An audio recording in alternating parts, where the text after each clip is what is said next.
nation's all-time leading passer, but Mike, these two young men have both had stellar 5-year careers. They certainly have, and if you start with Michael Faulds and you look at all the numbers he's put up, they're astounding. But he's a great leader for that football team and on the field, and the team seem to rally around him, and they've done so in a 5-year career. He brings that intangible part that you need as a quarterback to lead your team in the tough times through injury, to get back up, dust yourself off, and do it all over again. And when we switch gears and we start looking at Danny Brannigan, we're getting to another guy. Leads by example, has put up similar numbers to Faulds. As a matter of fact, they battle all year long, head-to-head, but he's a quiet leader, but leads his team again through example. Sits in that pocket, throws darts down the field. Now, their battles haven't been reserved to just the record books. In fact, just 4 weeks ago on this very field at Richardson Stadium, they waged a war that was impressive and put on a real show. If you didn't watch a few weeks ago, you missed a heck of a football game. 1:16 left on the clock. Nathan Riva takes in the score to go up by 5. But in Canadian football, we know if there's time on the clock, a lot of things can happen. 13 seconds left. A Brannigan pass to Blaise Morrison put Queens in the lead, and they eventually won 27-26. And that's why they have home field advantage today. If we get anything like we had in Week 7, you, my friends at home, are in for a treat. Now, it's not often that the nation's leading receiver over the past 2 years and a running back coming off a 279-yard performance take a back seat, but in Scott Valberg and Nathan Riva, that's exactly what we have today. But as the 4th member of our crew, DJ Bennett, tells us, they are ready to steal that spotlight. Well, Timmy, that is true. They may be in the back seat, but best believe there'll be backseat drivers here. They're going to be driving forces in the proceedings here at Richardson Stadium, and they do it in such a demoralizing fashion. Let's talk about Mr. Valberg first. He's so unassuming. Short gain here, small catch there. Then just like a Law & Order episode, after 45 or 50 minutes, he's got all the answers, finds the case in that zone defense, and is finding seams and running after the catch. Mr. Riva, he gives you a quick death. He's liable to take it to the end zone from anywhere on the field at any time. He is so quick getting through the lines, and it's demoralizing because he doesn't just beat one defender, he beats all of them, leaving them in the dust. Listen, both of these guys are low-key, low-maintenance guys. They're more about the production on the field than being a production off of it. And I know, everybody loves them a quarterback, but best believe me, here today, when we open up the papers tomorrow and we read the Kingston Whig Standard or the London Free Press, we might see one of those two talented playmakers in the papers. Our poster boy here at the Score, Glenn Sheeler, is standing by with Pat Shane. Thanks, DJ. Pat, that Western offense has one of the best quarterbacks of all time and a running back who's averaging over 225 yards in the playoffs. What did you tell your defense was priority number 1 to slow them down? Well, I think we can't let them run the ball the way they have. I think the running game really sets things up for them. They make quality runs even on 2nd and long. So we're going to slow down the running game and then force him to have to make the great throw under pressure. Speaking of him, Michael Faulds earlier this week, he gets the nod for MVP in the OUA. A lot of people thought it could have went and should have went to Danny Brannigan, your guy. How much do you think Danny is wanting to use this moment to prove the doubters wrong, that he should have been the MVP? Well, listen, Michael Faulds, great player, he's a great kid, he's deserving of all the accolades he's earned. Danny Brannigan's a great kid, he's had a great year. You know, today we're going to play for the trophy that nobody votes for. Thank you very much, Coach. Good luck today. Pat Sheehan and the Gaels beat the Western Mustangs by just 1 point back in Week 7. Doesn't matter now. We're talking about playoffs, and Western head coach Greg Marshall has never been beaten in the OUA playoffs. A perfect 19-0. Something's got to give. We're about to find out what. Kickoff is next. You're watching the 102nd Yates Cup in high definition live on the Score. 2 of the original Big Four in Canadian college football. Queens and Western for the oldest trophy in North American football. The 102nd Yates Cup live on the Score in HD. Today's game conditions are brought to you by Centaur Products, your sports contracting specialist and provider of quality sports fields and facilities since 1973. Pat Sheehan in his 10th year looking to bring the Yates Cup back to Queens for the first time in 31 years. Will take on Greg Marshall, who, as Glenn Sheeler said, is tough to beat at this time. Winner of 6 straight Yates Cups as a head coach. You know what, Timmy? You get a couple matchups here today. You get what happens on the field and you get what happens on the sidelines between these two great coaches. And I guarantee you there's going to be a couple opportunities today to see these guys at work making key decisions with clock management and playoff and penalty situations as well, pardon me. Jimmy Allen on the return. He will take it out to the 29-yard line where the Queens offense will get their first opportunity. We talked about Brannigan and Thalberg in the opening, but back in week 7, 3 of the Gaels' 4 touchdowns came from Marty Gordon and wideout Blaze Morrison, who caught the game winner with 13 seconds left. The O-line features 3 OUA All-Stars, including Vince DiCivita, Dan Biederman, and the 6'10", 318-pound junior Matt Donnell.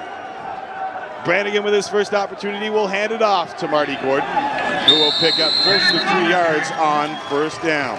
Injuries on the front 7 have left the Western Mustangs defense short-handed. Sophomore David Lee and freshman Alexander Robinson have both assumed starting roles in the last couple of weeks. Same can't be said about the secondary. All 5 have started all 10 Western games. Watch for safety Craig Butler, who often arrives with bad intentions. Second down, call it 6 for the Gaels on their opening drive of the football game. Brannigan in the shotgun. 4 receivers to the top of your screen. That's where he's looking. He'll have to pull it down, and he is taken down by John Surla, the defensive player of the year in the OUA. And these guys are going to feel, each team's going to feel each other out for the first little bit, get an idea of how the game is going to flow on first down. Queens went to a 2 tight end set, going against a defensive line that's been banged up a bit, Tim, and we've seen some of their starters go down. They opened it up on second down, but nothing left for Brannigan. He's got to tuck it away and get some, just a little bit of yardage, forcing the third down punt.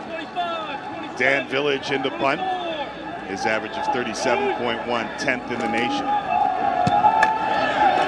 The high spiraling kick that Butler is chasing down at the 46-yard line. He will take it across midfield. Good field position for the Western offense. And taking a closer look at the nation's leading offense, it's clear Mike Fauld set the single-season passing mark by spreading the ball around. 6 different Stangs had at least 350 yards receiving, including Zach Bull, who had 5 catches, 131 yards in week 7 against Queens.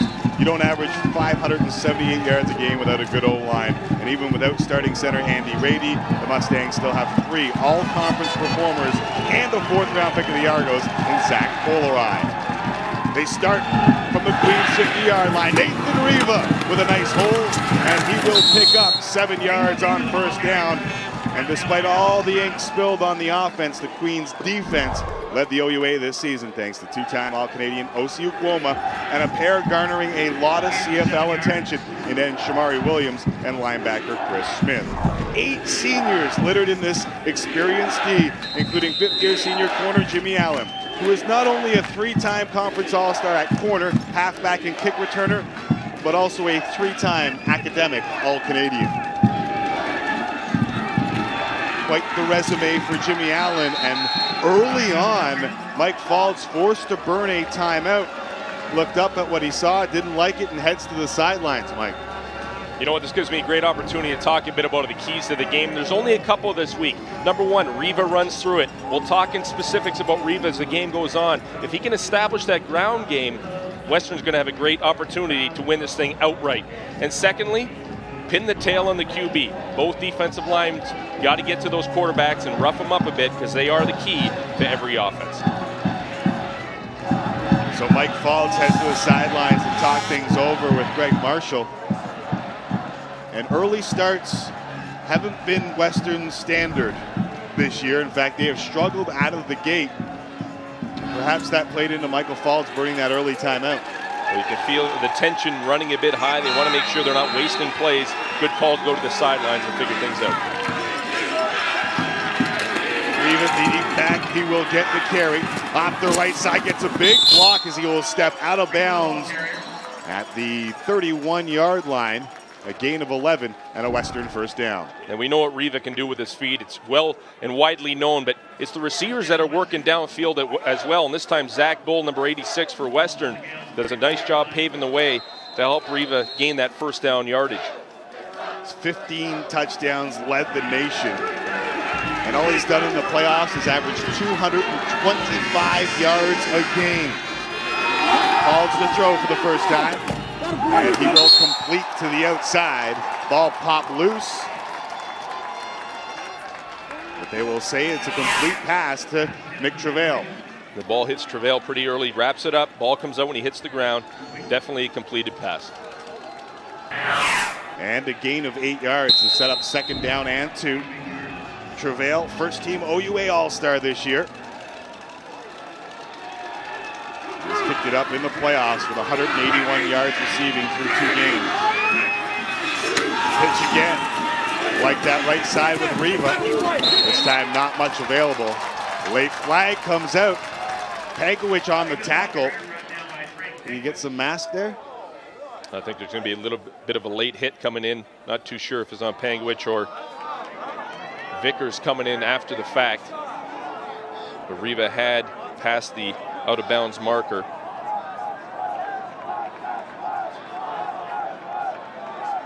Our referee today is Murray Drinkwalter. And they will discuss it.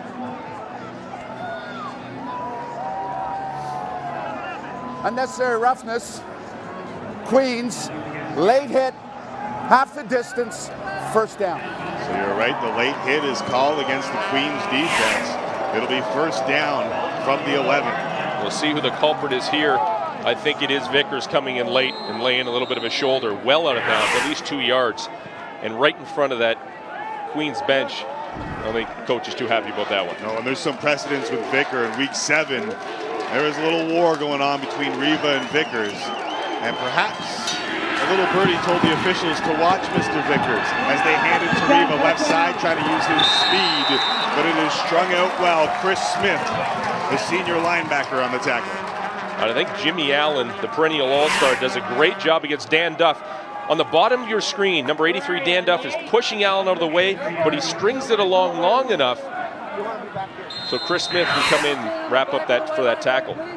A gain of 3 on the play. When you consider Riva has 10.6 speed in the 100 meters, one of the fastest men in the OUA. It's a good job by the Gaels defense.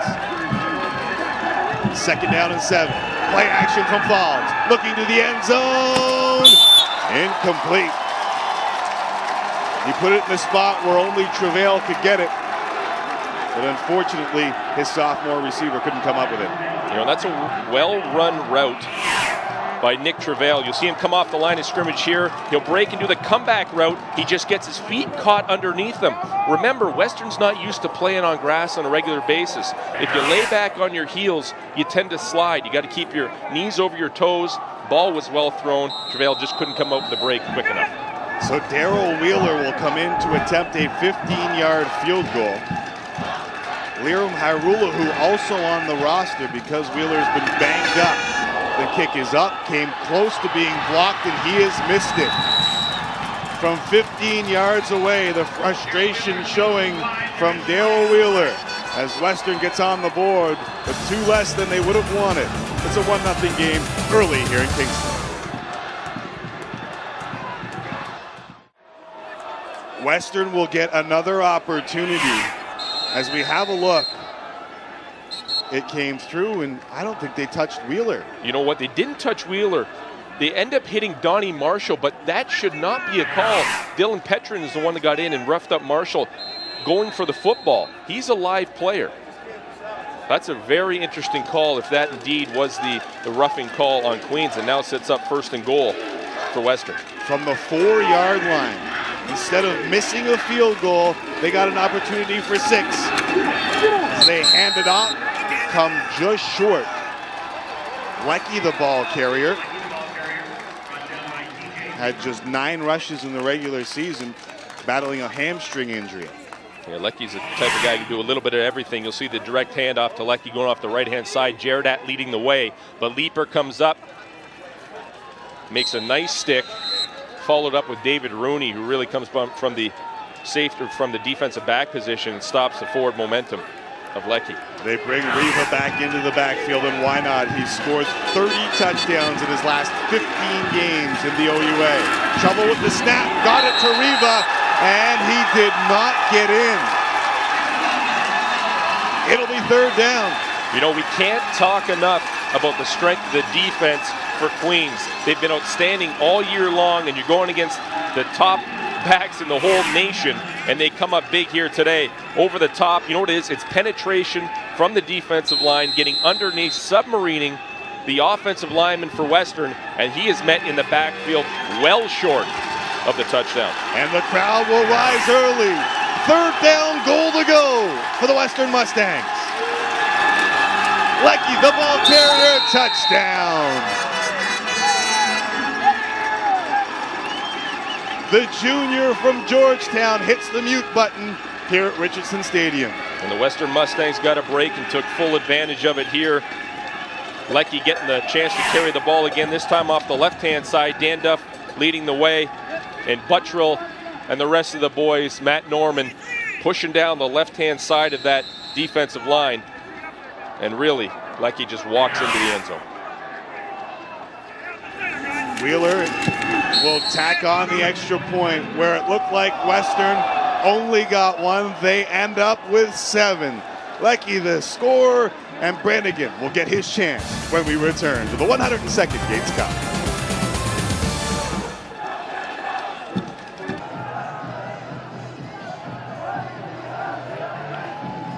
Queens and Western for the right to call themselves 2009 Yates Cup champions, and a pair of penalties extending that drive for Western, Mike.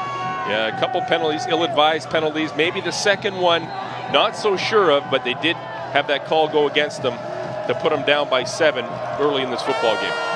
Liram Hairulahu will put his foot to the ball, and you see how deep he can get it on the kickoffs. The dangerous Jimmy Allen hurdling men out to the 25-yard line. And Mike, let's have a look at that field goal. Yeah, we got to keep our eyes on the holder. Donnie Marshall is the backup quarterback, left-hand side, bottom of your screen. He's hit late by Dylan Petrin. He's just going for the football, misses him. And you know what? That is what's going to happen. It's going to draw the penalty, put him in a first down situation, and now Queens has got to go the length of the field to get back. Jimmy Allen starts it off by taking it out to the 25-yard line. Big leg from Hairulahu to put it deep in the end zone. Allen's 25-yard return just gets him to the 25. Brannigan on the run, doesn't see anybody open, and takes a pop out of bounds. We have seen that a couple times from Danny Brannigan, and when it happened in week 2 against Mac, he ended up missing a game and a half. He certainly did, but last week we saw him against Mac do the same thing, put his head down and drive forward, so obviously he's not worried about a head injury again. Mike Spence comes up. That is a direct contact to the head, not on purpose, but you can hear the pop. Oof. And that's a nice football play, 2 guys getting up after it. I'll tell you what, that's a 5th-year senior looking for his first Yates Cup. Second and 10, he will complete and move the chains for the first time in the Yates Cup. We call Scott Malberg's number. And I have a feeling we're going to call this name quite often. He finds a soft spot in behind Surla. Surla ends up making the play from his middle linebacker position. But what they do is they're running underneath to draw him up. And then they go over the top, right behind the linebacker, right to Valberg. Surla's got to hustle back to make the play.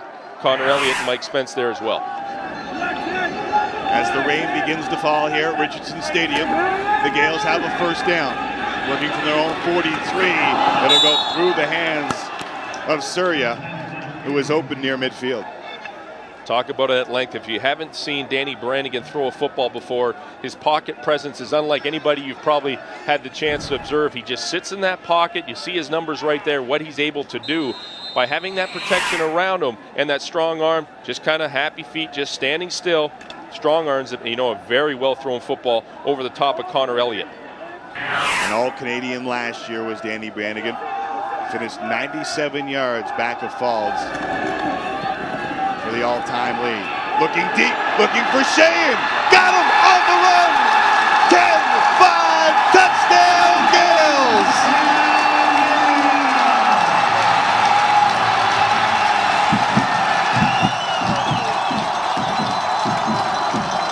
68 yards to ignite the crowd here at Richardson Stadium. You know, and Coach Pat Sheehan said this about his son.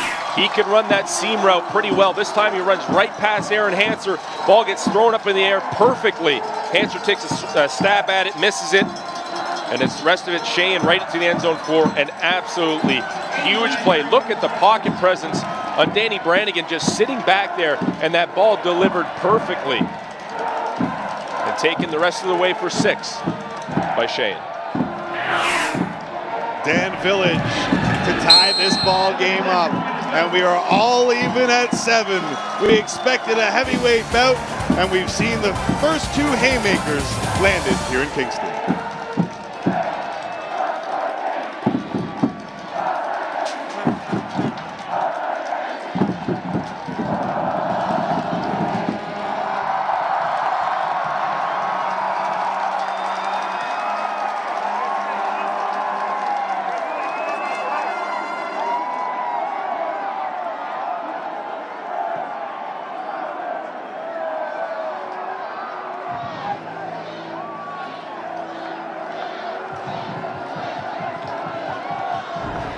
How's that for a start? That's how you start, and that's how you come back from adversity. You get a team that's ranked number 4th in the country. They're ranked that way for a reason. 2 penalties go against them. They get points scored on the board, and then Danny Brannigan, the leader behind the pocket, throws a beautiful strike to Shane. He takes it the rest of the way. We are going to have a slugfest, Timmy. It's going to be an awesome football game today. Something to consider, especially on the western side of things. Not as much experience on Queens, so we'll have to see, especially on the defensive side of the football, how they respond after a big play from Brannigan and Shane. Hanser's going to get a chance to make up for it on the bounce. And he will take it out to the 35-yard line and beyond. As Michael Falls comes right back out. And I don't think we'll ever see this again. The top 2 passers in the history of the CIS with the opportunity, Mike, to go toe-to-toe. No, I don't think we're going to see it in our lifetimes, Timmy. I mean, you have 2 of the best, like you mentioned, and they have done it with class over the last 5 years. It's unfortunate one guy is the only one allowed to go on to the next game, but we have a lot of time to figure that one out. Falls back-to-back Yates Cup MVP awards. Looking to add to the totals. Throwing on first down, and he will complete Travail, his favorite receiver, at the 53-yard line. And that's good for a gain of 17. The one thing about Michael Falls is he comes back, and he comes back with a vengeance. He has that ability to be able to go deep when he has to. This is a nice thrown strike to Travail, who's getting a lot of looks today early.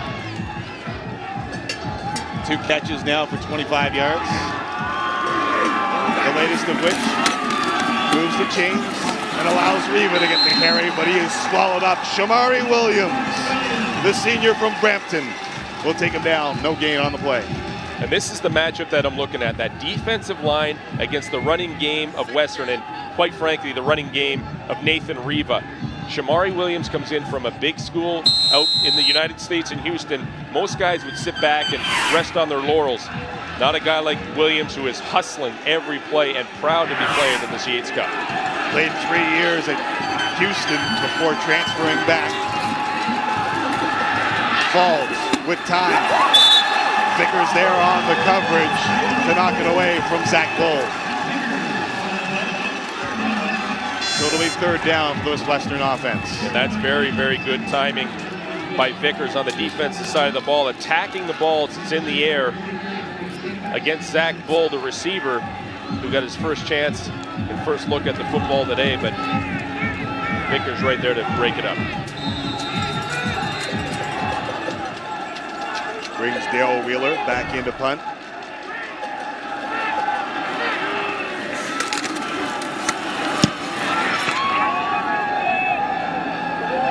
Jimmy Allen from his own 13. He's taken 4 kicks back for touchdowns this year. But he won't do it here as John Surla, the starting middle linebacker, is down there to make the tackle. So you gotta love the intensity of your starting middle backer running down on special teams when he doesn't have to and making plays. Big players want to be on the field at all times, doesn't matter how tired they get. Surla does a good job wrapping up there and taking him to the ground. Danny Brannigan back under center.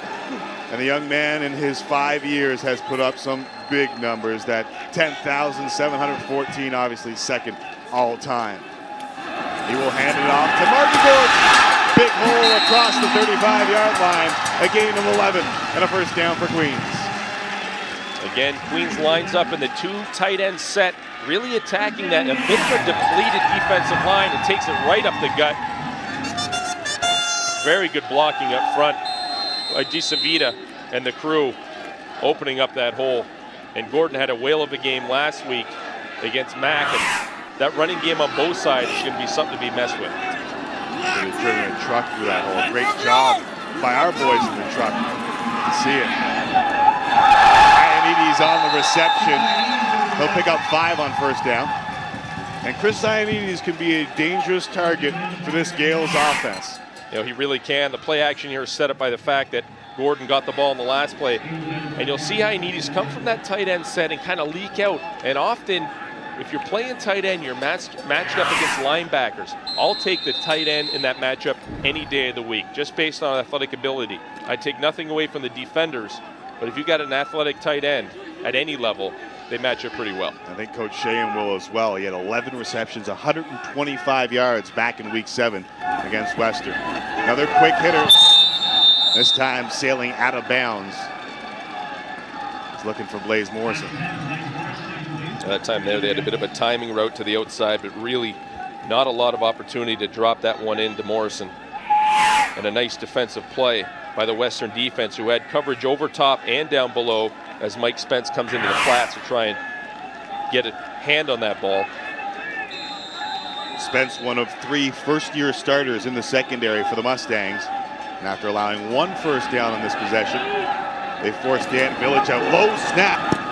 He's able to handle it, but not a great kick. It will take a Gaels bounce before Butler brings it straight up the gut. He is bent backwards at the 50-yard line. The 102nd Yates Cup knotted at 7 late in the first quarter. The University of Western Ontario in search of their record 29th Yates Cup. Here at Queen's University in Kingston, Ontario, live coast to coast in the Score television network. Tied at 7. 3:40 left in the first quarter. Western from their own 51, run play action on 1st and 10, and Riva out of the backfield, always a dangerous receiver, flagged down, and Riva is as well at the 35-yard line. A gain of 24 for now. Yeah, he's very dangerous, not only taking the ball in the backfield, but doing the play action and catching it downfield. Unfortunately, this one's coming back a bit, but he is seriously a double threat, and he add a triple threat when he gets back and starts returning kicks as well. After first down yardage gained, holding Western, first down. Let's go down to the trenches and the 4th member of our crew, DJ Bennett. No, Greg Marshall trusts his running back. During that last timeout, Riva saw something, said, listen, they're calling out keys to run. Let's go play action. And he got his wish. A lot of trust between Marshall, a former running back, and his star tailback. After yards gained, will place the ball at the 50 of Queens. Well, there is the man you mentioned. Riva again, 6-yard gain. And he has really stepped it up in the playoffs. Rushed for 171 yards and a score in the quarterfinals against Guelph. And then last week, rushed it, an OUA record, 42 times for 279 yards and 2 touchdowns. You know, and let's look at the numbers. 17 games, 31 touchdowns. The leader of all time is Jesse Lumsden at 47. 46 of his were on the ground. Riva does it on the ground, in the air, and he's only played 17 games. He'll get the carry again. They are pretty ridiculous numbers as he is dragged down by Frank Pankiewicz after a gain of 3. It was 2nd and 4, so it'll be 3rd and short. But when Greg Marshall's involved, I don't think you'll see Michael Falls running off the field. No, they're going to go for it on 3rd down, and he has a habit of doing it. And really, he likes to roll the dice because most of the time he's correct. And if he's not, enters that defense there that more often than not shuts down the opposing offense. The crowd here doesn't like the spot of the football. 3rd and inches, and they will rise. Falls with the bum knee, pushing it forward across the 30-yard line. Excuse me, the 40-yard line, which would be the first down, and he has it.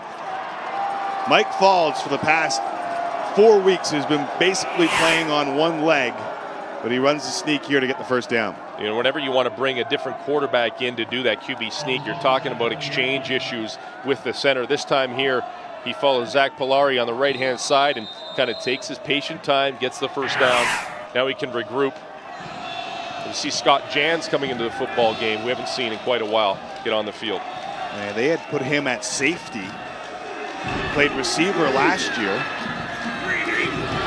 Falls has him as part of the route. Play action, looking back. Reba, and he drops it. Hit hard. They'll say it's an incomplete pass. Queens wants possession.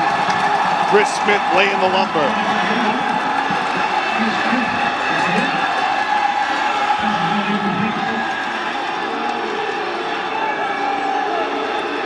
You know what, Tim? If you want to know what these guys do day in and day out all week, they watch film, they look at their opponent, and they go and they try and find reads that can help them make plays. This is one of them.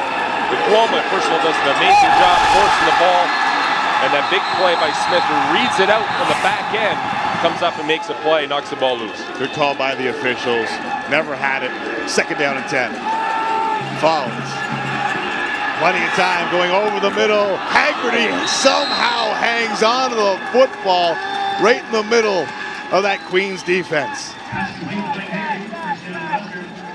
It's a gain of 18. You won't see many better catches in this, and trusting quarterbacks to throw the football in amongst two receivers. Haggerty with an amazing catch, climbing the ladder. Watch him catch it above the defenders with his hands. And Mike Falls threads the knee.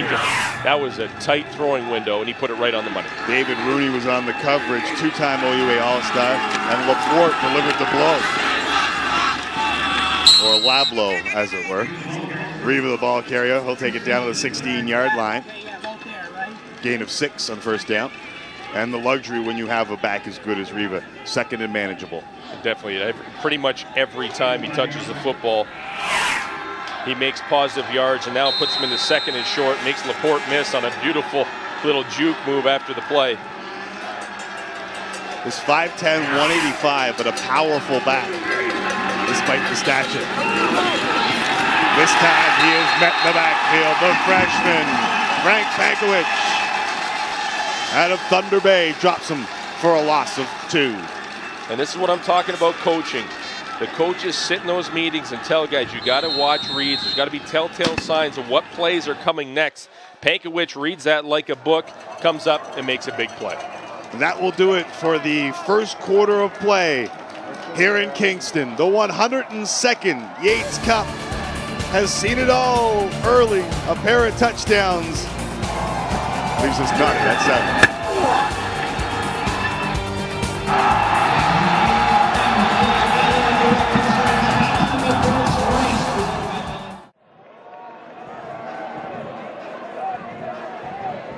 Great crowd on hand to see an 80-year-old rivalry renewed in Kingston as Western and Queens meet for the right to call themselves the Yates Cup champions. Greg Marshall on third down to start the second quarter sends Darryl Wheeler out to attempt a 28-yard field goal. Wheeler kind of missed from 15 earlier today, but it was called on unnecessary roughness, and Western ended up putting it in the end zone. The kick is up, and it is good. So the Western Mustangs open up the second quarter with a 3 to make it a 10-7 football game. Yeah, we take now the first quarter stats, and it was an even game on the field, but Western certainly leads the battle as far as first downs go and time of possession.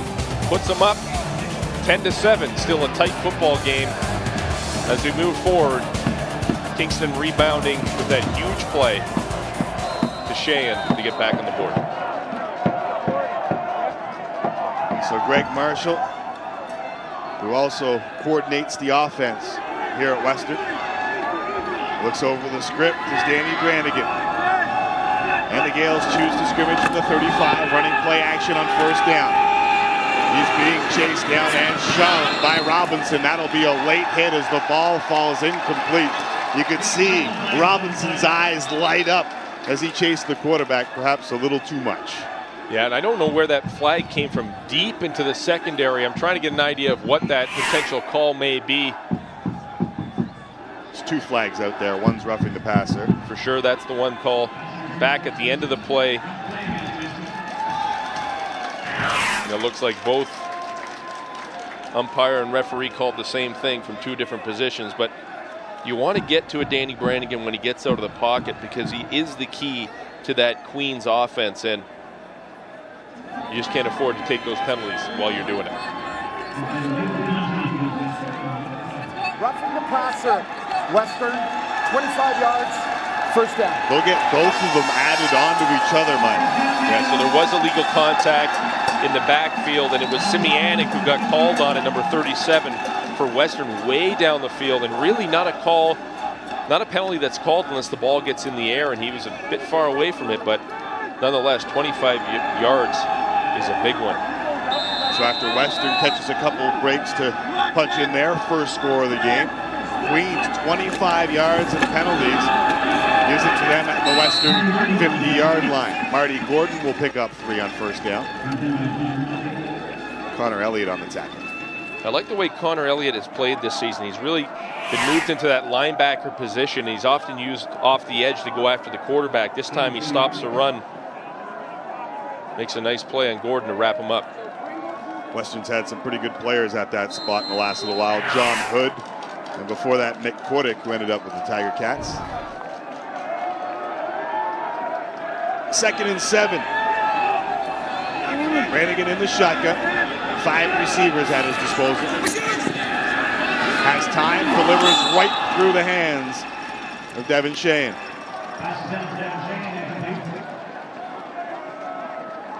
And it was a nice strong pass by Brannigan. He's got the strong arm right through Sheehan's hands, but who's around the football at the end of the play? None other than Connor Elliott, who came back from that linebacker position. You'll see number 24 just kind of flash in front of him. Sometimes that's enough to disturb a receiver. I think Sheehan knows he should have caught that football. At the line of scrimmage, the Western 48-yard line, Dan Village will punt. Junior out of Abbotsford, British Columbia. High spiraling kick, looking to cop in corner to the Stangs. Butler at the 5, 10, 15. Knocked out of bounds at the 17-yard line. So after a 42-yard kick, Butler with a 12-yard return.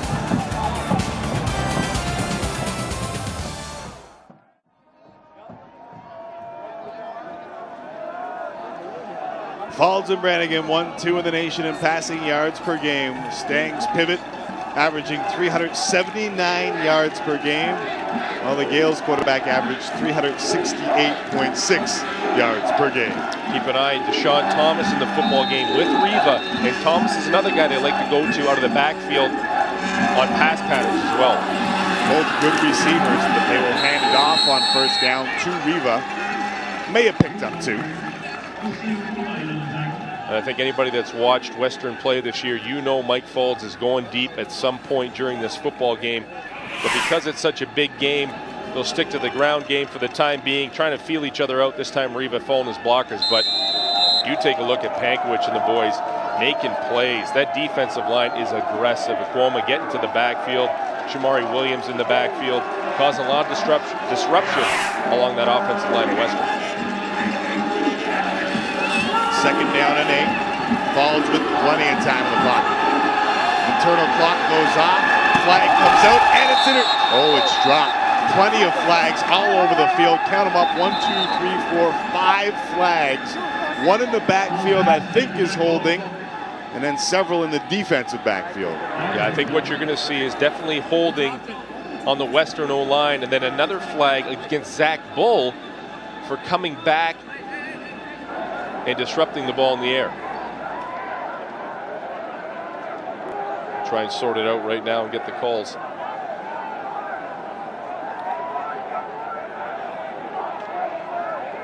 And Murray's just waiting for his guys at SOT to come over and report to him. He's Those are two potential big plays. We get the holding call there, and both against Western. So exactly what was mentioned. They're going to get the holding call against the O-lineman. Then you're going to get Zach Bull against Sultana. I'm pretty sure, and you're seeing Coach Sheehan decline it to force a third down situation. They could possibly back them right up to the goal line, second and long. This offense is dangerous. I mean, they average 578 yards per game. Offense declined. Pass interference. Offense declined. Third down. Rarely will you see two penalties decline, but if there's an offense to do it against, it's this one. Yeah, watch your right-hand side. It's going to be right there on Polari that gets the holding call, and then Zach Bull coming back. He makes a nice play. Sultana has what looks like a sure interception, but it's knocked away at the end. So it ends up being a good play. Just to save Western a couple of yards. How many, we will find out as Wheeler comes in to punt. From his own 10, Jimmy Allen will step up to the 48-yard line to take it in. And the Gaels will work for the short field from the 43 when we return to the 102nd Yates Cup.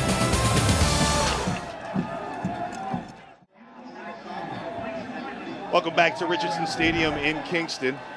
Tim McAuliffe alongside Mike Moriali, Glenn Sheeler along the sidelines, DJ Bennett in the trenches, and he might have to climb into those trenches as the rain begins to fall here in Kingston.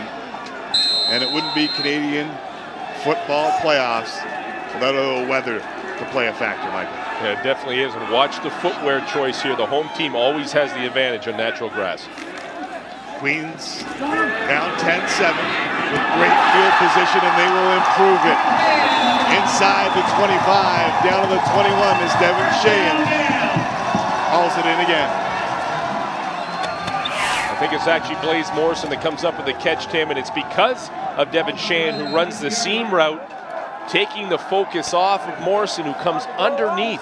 Sheehan actually takes two guys in Butler and Simianic. Morrison comes up with the catch. Blaze, of course, caught the game winner back in week 7. Apparently taking off the tinted shield here today with overcast skies in Kingston. And on 1st and 10, Brannigan's looking to the end zone, wide open, touchdown Queens! Chris Ioannidis!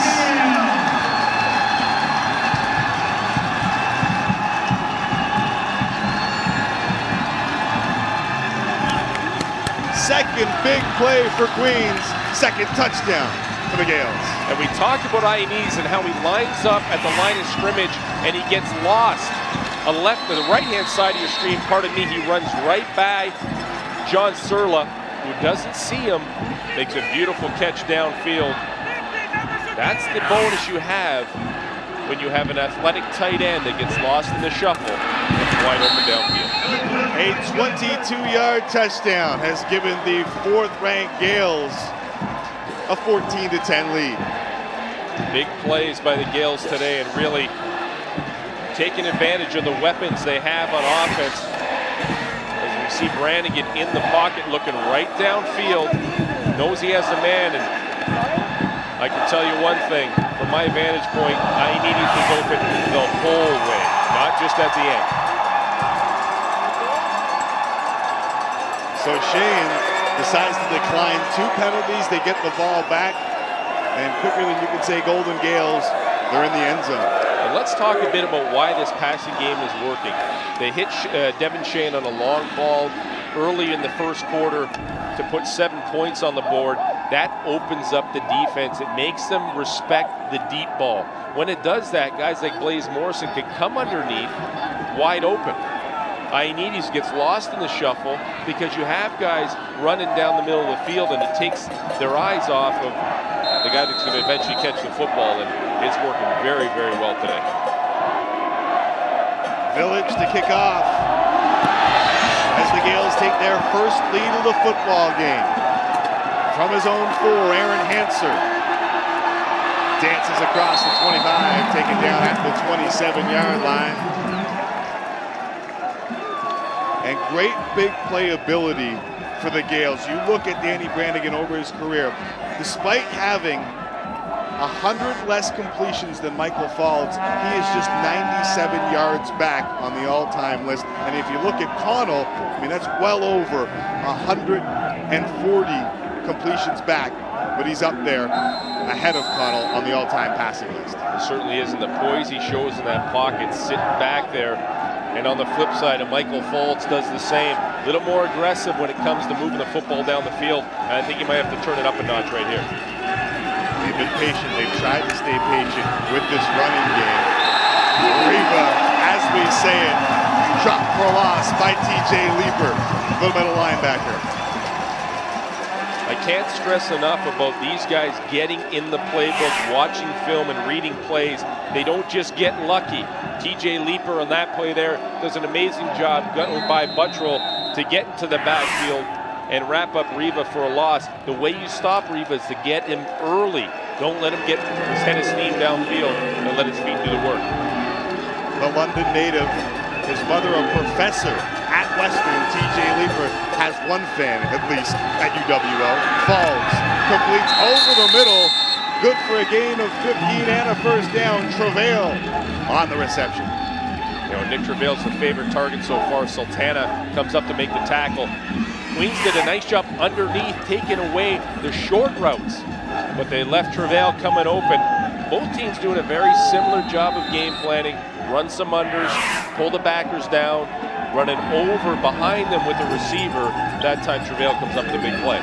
His third catch of the football game gives Western first down. They go to the outside and complete for a quick gain of 7 yards. Matt Vickers there to make the stop. And you can see the eyes right there, Mike Falls. Took the words out of my mouth. Leeper almost gets his hand on the ball to knock it away. Again, Travail comes up with a catch. Stay tuned for a little hitch and go on the outside there. 4 for 51 already for Travail's having himself a nice game. He's been kind of quiet. That's the communication, though, between quarterback and receiver. That little look, enough to tell him to cut off his route.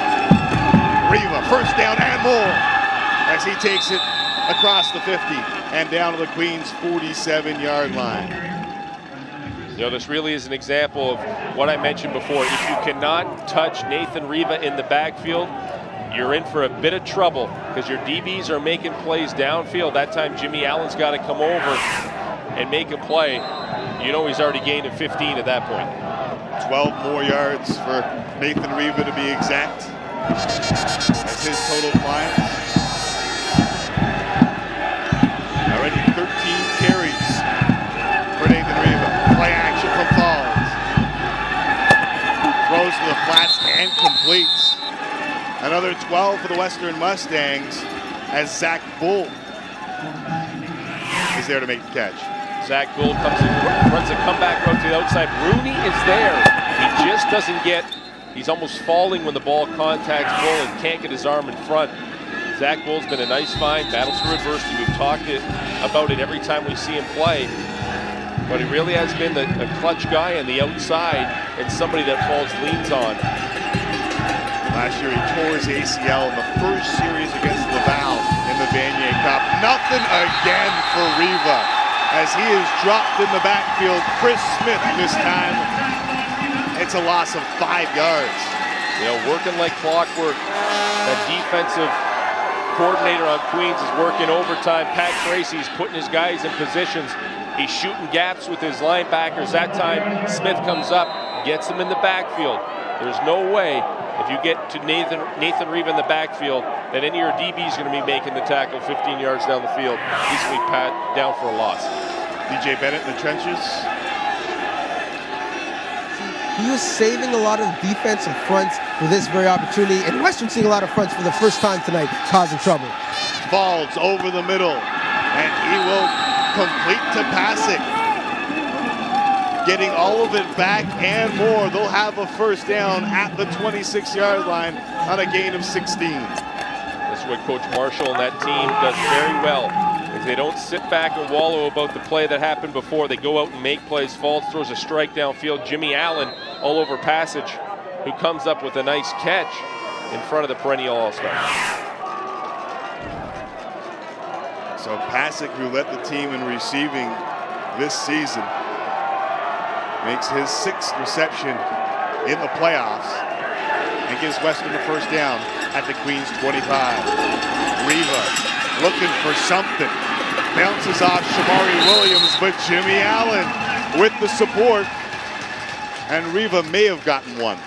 May have gotten one, but it's the strength of Shamari Williams coming from his end position on the left-hand side of your screen. Sheds the block of Buttrill, chases him down, and there's the speedster Allen. 2 number 16s going at it. This time the Gaels win on that play. Shamari Williams is going to be drafted next year in the CFL. I can't comprehend how nobody will give Jimmy Allen a shot. He's in his 5th year, and he is a ball player. 2nd and 9, throwback screen. Riva's got big fellas in front of him. And a pass to the end zone. Lowers his shoulder inside the 10-yard line. Vickers, the last man.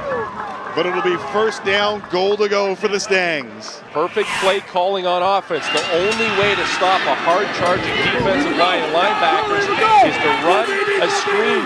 They do it to perfection here. Riva puts his head down against Vickers at the end of the play to let him know right here, hello, son, I'm ready to play this game today.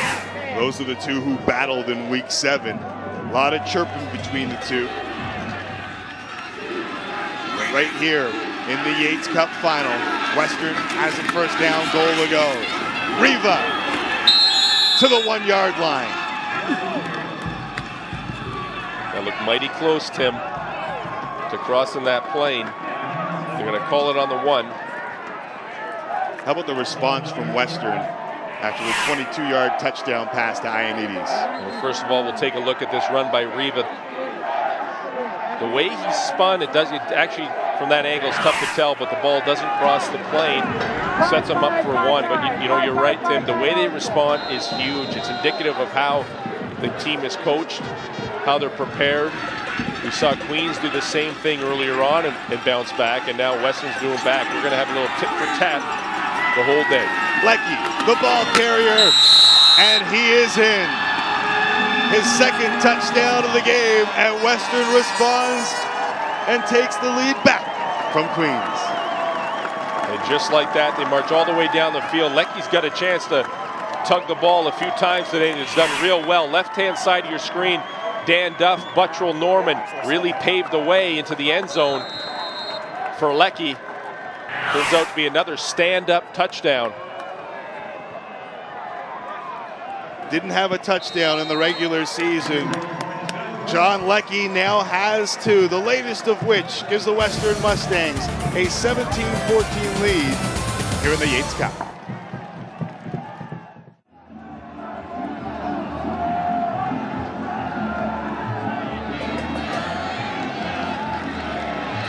Western lands a haymaker of their own as they go 82 yards in 11 plays to retake the lead with 6:21 left in the first half.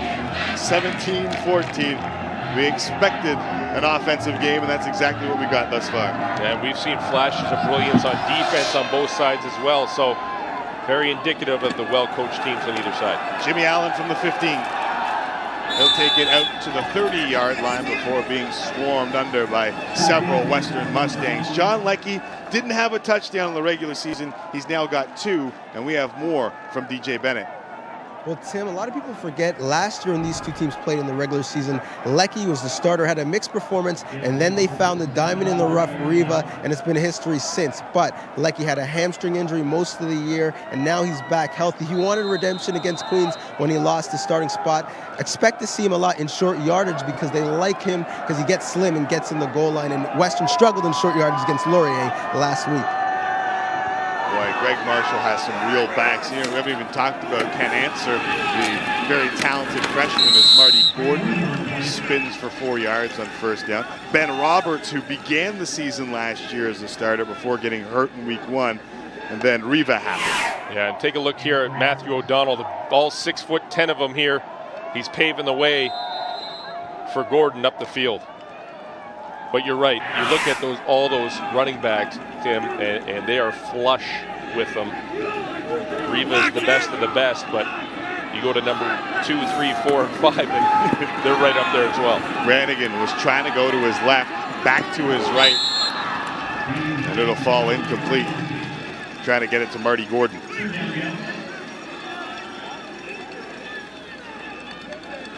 So a quick 2 and out for Queens after Western takes a 17-14 lead. Well, Brannigan's numbers are pretty good. Yeah, Brannigan's done a good job today in that offense as well. You keep track of these 2 and outs because this is where teams try and take advantage of these situations. There's no change in field position on offense. It really comes down to the punting situation and the return game. Village waits the snap at his own 22-yard line. Good kick. Butler has to go over his shoulder, loses it, and will just fall on it at the 23-yard line. A 46-yard punt, no return, as Western takes over.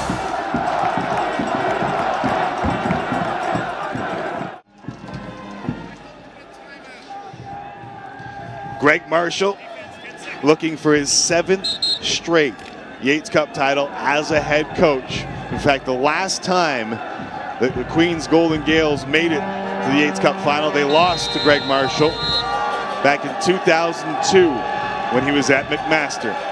As a head coach, impressive. He's won 18 straight OUA playoff games. Here it's tipped and picked.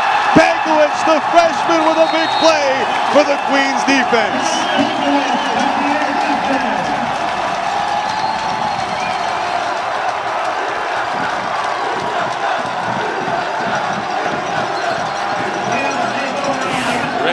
Tim, this is once bitten, twice shy.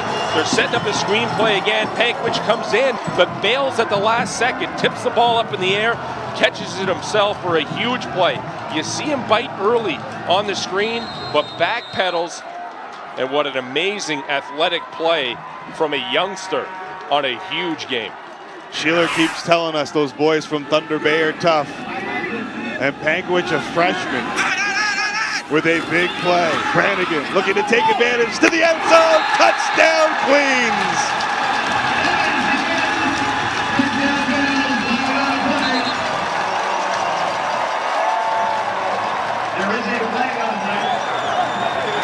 Devin Sheehan, his second, a flag down, but I think that it came after the touchdown, Mike. It's going to be on Butler. Late hit after the catch in the end zone. Sheehan's going to run a little bit of a quick post right there. The ball's thrown to him perfectly, splitting the defensive backs. Flag after the play. We're talking about Sheehan and how he runs his seam routes. That's exactly what he did. Has the big body, puts it between him and the defender. Nice play. And they are picking apart the defensive backfield of Western.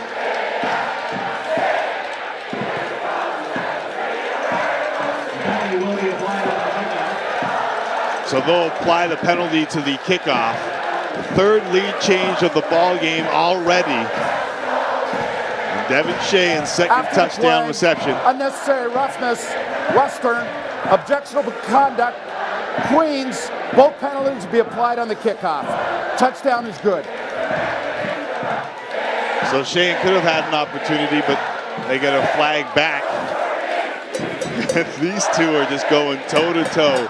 21-17 now, if Dan Village can knock this through. Yeah, Greg Marshall is shaking his head saying, what is going on? How is the guy getting so wide open down the field as Village lines up for the point after? And this is really going to open up the rest of the football game. Running those seams, you see Devin Sheehan on the sidelines right now, having a whale of game already. 4:29 left in the first quarter. Queens takes a 21-17 lead. Time now for our Pizza Fan Cam, brought to you by Pizza, the OUA official pizza.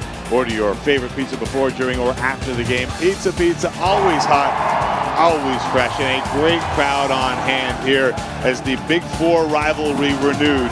Back in the day, it was always U of T, McGill, Western, and Queens. And here in Kingston, they love nothing better than beating one of those Big Four in a big game. Yeah, they got history behind them, and this city's really rallied behind this football team. Nice full house today under perfect conditions. A little bit of rain at some point. It's cleared up now. Great playoff football and great playoff football weather.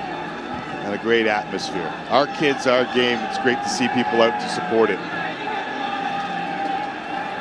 So Danny Brannigan's third touchdown pass of the game makes it 21-17. Village with the kickoff. Hanser from his own goal line. Nice return past the 25. Stood up at the 30. Chris Smith with the bad boy walk away. You know what? Chris Smith has every right to give the old bad boy look away because he didn't even move his feet. He stood there and literally Hanser ran into him. He drops his shoulder a bit, puts him on his behind. At the end of this play, look to the right-hand side of your screen. Hello. Goodbye. That'll stop you in a hurry. Did you see Hanser grasping for breath? It's a good return, though. 31 yards, and Western gets their shot. So Michael Falls, the OUA MVP, and when you look at it, probably the favorite to win the Heckrite. Whoever won the MVP in the OUA was probably the favorite to win the Heckrite. Brannigan with 3 touchdown passes, and Falls looking for one here, going deep for Travail. It gets hung up. Flag comes out at the Queens 45. Henry Chu, the field judge, throws it, and that ball got hung up. This is a touchy flag. Travail stops running. Probably could have continued to run. The ball did get hung up a bit. Vickers basically runs into him. Defensive pass interference. Queens, 15-yard penalty, first down. So Vickers is going to get called on pass interference. But at the end of the play, right-hand side of your screen, watch Travail stop his feet. By that time, Vickers has no choice to run into him. It's the extension of the arms that he gets called on right there. Subtle, but enough to draw the flag. Falls completes near midfield. Travail on the reception once again. And Nick Travail, who caught just 7 passes through 2 playoff games, picks up his 5th. And I want to get back to the play before as we see Travail make a nice catch here, a little comeback sit route, a little curl route to the outside. Travail was open by about 5 yards on Vickers, and it's the first time we've really seen Falls go over the top. The ball just hung up a bit on him. Boy, there has been nothing there for Riva. It was 2nd down and 2. Not sure he picked up the first down. You want my player of the game already? Pankiewicz has come to play as a rookie. Keep an eye on number 48, shooting the gap right in the backfield, wrapping up Riva. Not only that, pulling him back. He has come to play. He is a football player. And they are bottling up Riva. Already 17 carries for just 46 yards. And Pankiewicz, when you talk about this defensive line too, there are a lot of big names. Shamari Williams, Osi Ukwoma, who was drafted in the CFL, 2-time All-Canadian, but Pankiewicz is holding his own as a freshman, along with John Miniacci, another freshman at DT. 3rd and 1. Western will go for it at midfield. They pitch it. Riva looking for the edge. And I'm not sure he got it. Shamari Williams jagged him down. And Queens is convinced they've turned it over on downs. In fact, they have. This is all Shamari Williams. This shows his athletic ability. He chases plays down from all over the place. A big play at the 3-minute warning here in the 102nd edition of the Yates Cup. Queens will get it back, leading by 4.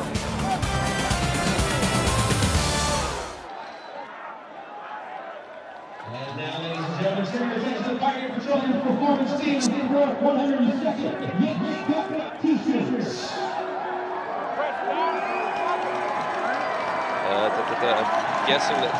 I'm guessing that's him. Let's let it run.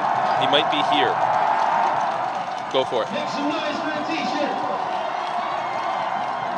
And ladies and gentlemen, Yeah, okay, he's the other guy. Okay. USS will be performing. Yeah, start on the freeze. In program, check the back of your program, the photo of USS. So he's going against Buttrill. It will be right. Do you guys like blue, or do you rather have yellow?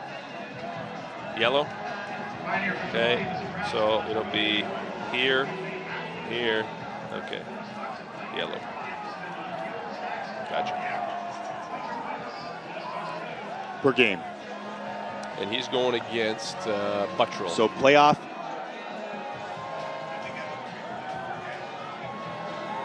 Buttrell and Norman comes over to chip him. Okay. Yep. Williams.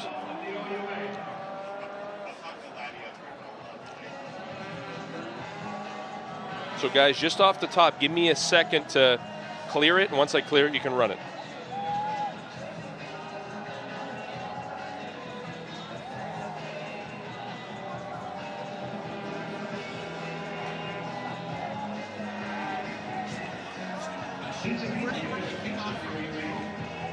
The 45, I think.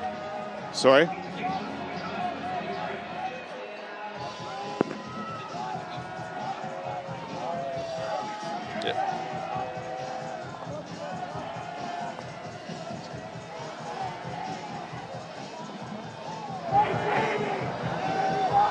The OUA's #1 defense coming up big at the 3-minute warning, Mike.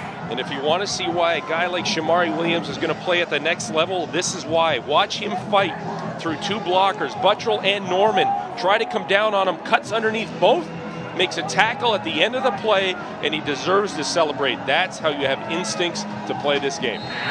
You see how fast he is at 6'2", 250 pounds. Began his career, as Mike mentioned, at the University of Houston. Got his degree in 3 years. They changed coaches. He said, why don't I go back to Queens, play some Canadian football? Brannigan, after the turnover on downs, throwing, and it's dropped. Surya at the 31-yard line. Really should have had it. Oh, he definitely should have had it, and that was the way Brannigan looked throughout his whole reads there, starting on the right-hand side of the line of scrimmage. This time has to fight back, going back to Surya, throws a nice strike, and he's wide open. Got to make that catch. Surya has yet to catch a ball in the postseason. Had 24 catches in the regular season, including 5 for 58 yards in Week 7 against Western. 2nd and 10. Brannigan. Screen pass complete. Gordon gets a block, but Foster comes up from his quarterback spot to drop him after a gain of 7 and bring up 3rd down. You know, this is what happens quite a bit. Gordon comes back to block, but he misses the guy that actually comes up to make the play. He leaves Foster to come get a big chip block. Foster comes up, makes a tackle. Don't you receivers salivate with that? Oh, yeah. Better. I've left quite a few guys come back with big blocks. There's no doubt about that. I don't see a punter on the field on 3rd and 3. Sheehan rolling the dice on 3rd and 3 from the 47. They run it with Gordon and have it. Forget 3, he picked up 6 and a Queens first down. You know what? This is confidence in your own line, confidence in your receivers downfield blocking. They put 4 receivers to the bottom of the screen, and they all did a nice job creating enough room that Gordon could come and get the first down.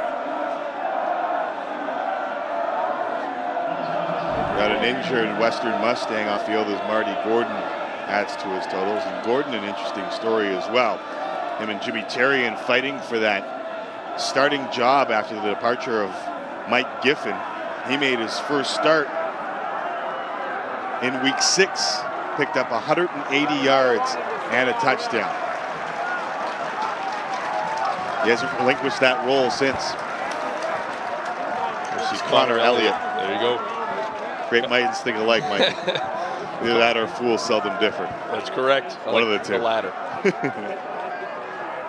That's going to be a big injury for the next couple plays. He looks like he's under his own steam. Might be an upper body injury, but Connor Elliott has been the guy who kind of wreaks havoc. Looks like he's holding his right shoulder. Sean Blake comes in to replace him. Another freshman into the defense for Greg Marshall. Connor Elliott, no UA second-team All-Star, would be a big loss, to say the least. After the 3rd down conversion, Queens 1st and 10 from the 41. over the middle. Yates pops up and intercepted.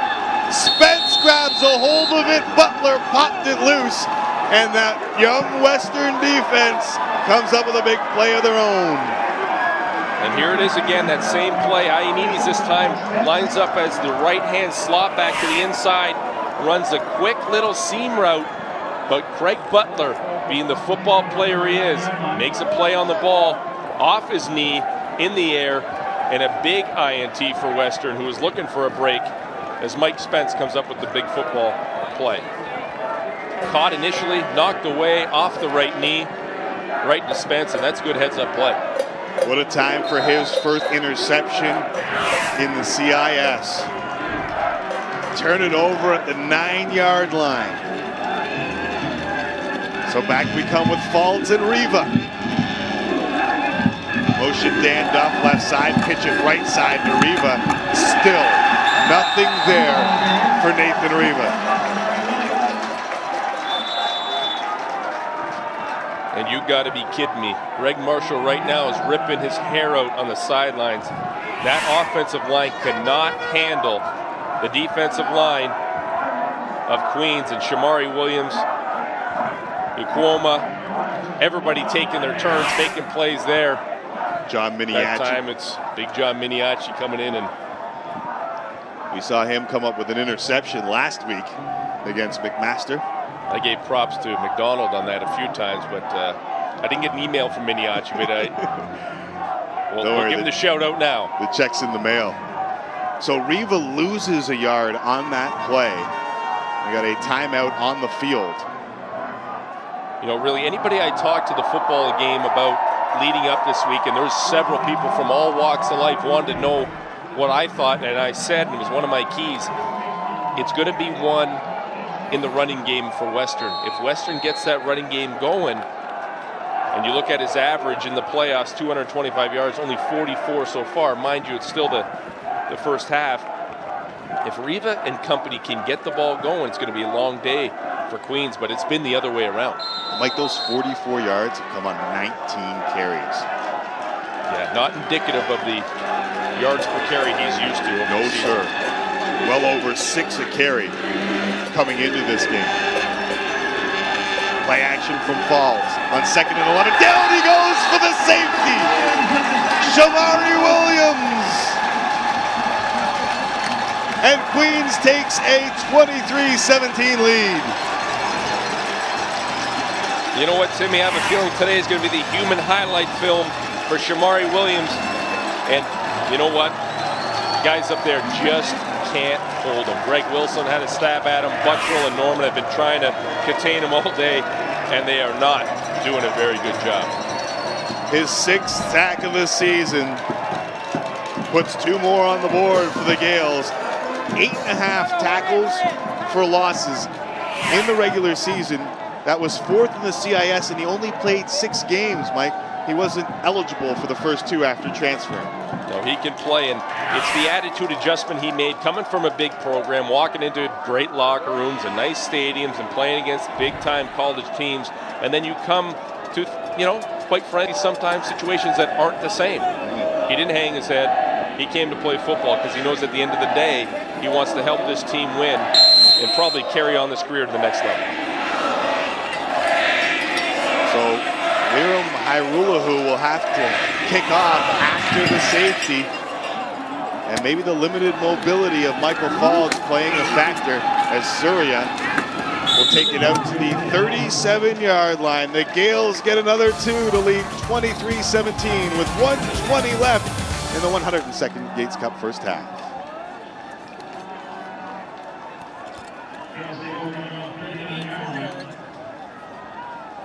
Instead of taking it. That worked out okay, boys. That was good for them. 4 yards. Could be 4 yards, could be the difference in a field goal attempt or a punt.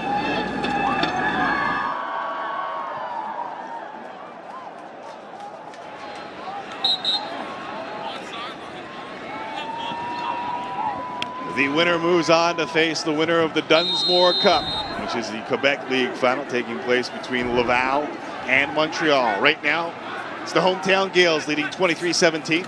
Buck 20 left in the first half. It slips out of the hands of Brannigan. Ioannidis almost came up with it. Comedy of errors there. Actually, pretty lucky for Danny Brannigan. That ball didn't go the other way. Ioannidis got the heads up and looked like he almost caught the back stripe, which is not easy to do, and he almost came down with it. Surla gets his hand on it and knocked it away as well. Saw Connor Elliott deliver a blow. Good to see him back into the game. No doubt a little relief for Greg Marshall and his defensive coordinator, Coach Gleason. Brannigan trips it and completes it. Wahlberg across midfield, a gain of 18. You know what happens here is you're putting John Surla, your middle linebacker, into a tough position to come out and try and cover a Scott Wahlberg. You know, leading the nation in receiving, making plays like that. We're in a little hurry up here in the final minute of the first half. Brannigan with plenty of time. One hop that Surya will try and sell it. But I'll tell you what, Jim Lindsay, the umpire, not falling for it. And those boys up front are giving Brannigan a ton of time. Surya comes on the short end of this one here. The ball hops just shy of getting to him. But the time, that's the difference. The time that Brannigan is getting compared to what Faulds is getting is what is going to be the big factor in the long haul of this football game. Mandy Rady, Faulds, all-conference center out of the game. Brannigan to the flats, completes. Gordon slips a tackle, falling at the 45-yard line, gain of 7. Interesting time here, Mike. 56 seconds left on the clock, 3rd and 3. Nice pass here to Gordon. Just does enough to gain positive yards, give them an opportunity with 3rd and 3 to go for it, and they are. Last time they went to Gordon. It's an opportunity here for the Western defense. 3rd and 3, Brannigan to pass. Pressure in his face, delivers the ball, and he is drilled. Wahlberg absolutely hammered by Craig Butler. And Western, thanks to Butler, turns it over on downs. Just take a look and listen to this hit. You know what? A little chin music right there. Knocks the ball away from Wahlberg. It's nice to see Wahlberg bounce back up. But that's how a safety plays back there. He attacks the football at all times and at all costs. And big play for Western. Looked like a guy you used to play with in Hamilton. You better believe it. Number 42. Rob Hitchcock said earlier he arrives with bad intentions, and Butler did just that. So Falls now with an opportunity, 47 seconds left. Throws to Sean Thomas, his first reception. Crowd screams for a hold. They don't need it. Allen, along with Laporte and Sultana to make the tackle. And really, Chris Smith, or pardon me, Nathan Reva's lucky he didn't get a hold here on Chris Smith, who was coming up to try and make a play in the backfield. Right-hand side of your screen, he's all but pulling him to the ground. And Jimmy Allen again coming up, forces the gang tackle, and a great play. Falls, 2nd down and 12. Tried to get it to Thomas again. It's not there. And it'll be 3rd down. So Butler with a big play to turn it over. Western, a quick 2 and out. And with 32 seconds left, and the nation's 2nd all-time leading passer on the other side of the field, plenty of time for Queens. Yeah, and that defense by Queens is not giving up enough. And look at those around the football. Number 48, Pankowicz. He is playing like a madman today. A lot of intelligence for a young football player. Wheeler into punt, standing at his own 29-yard line. Jimmy Allen, perhaps the single most dangerous returner in the CIS, from his own 35. Good special teams work by Western. Limit the return to 7 after a 32-yard punt. We talked off the top about coaching. Now it's an opportunity for clock management with under 3 minutes left, only 23 seconds left in the football game. 2 timeouts Coach Sheehan has. See if he can drag it out and get some momentum, move this ball down to scoring position.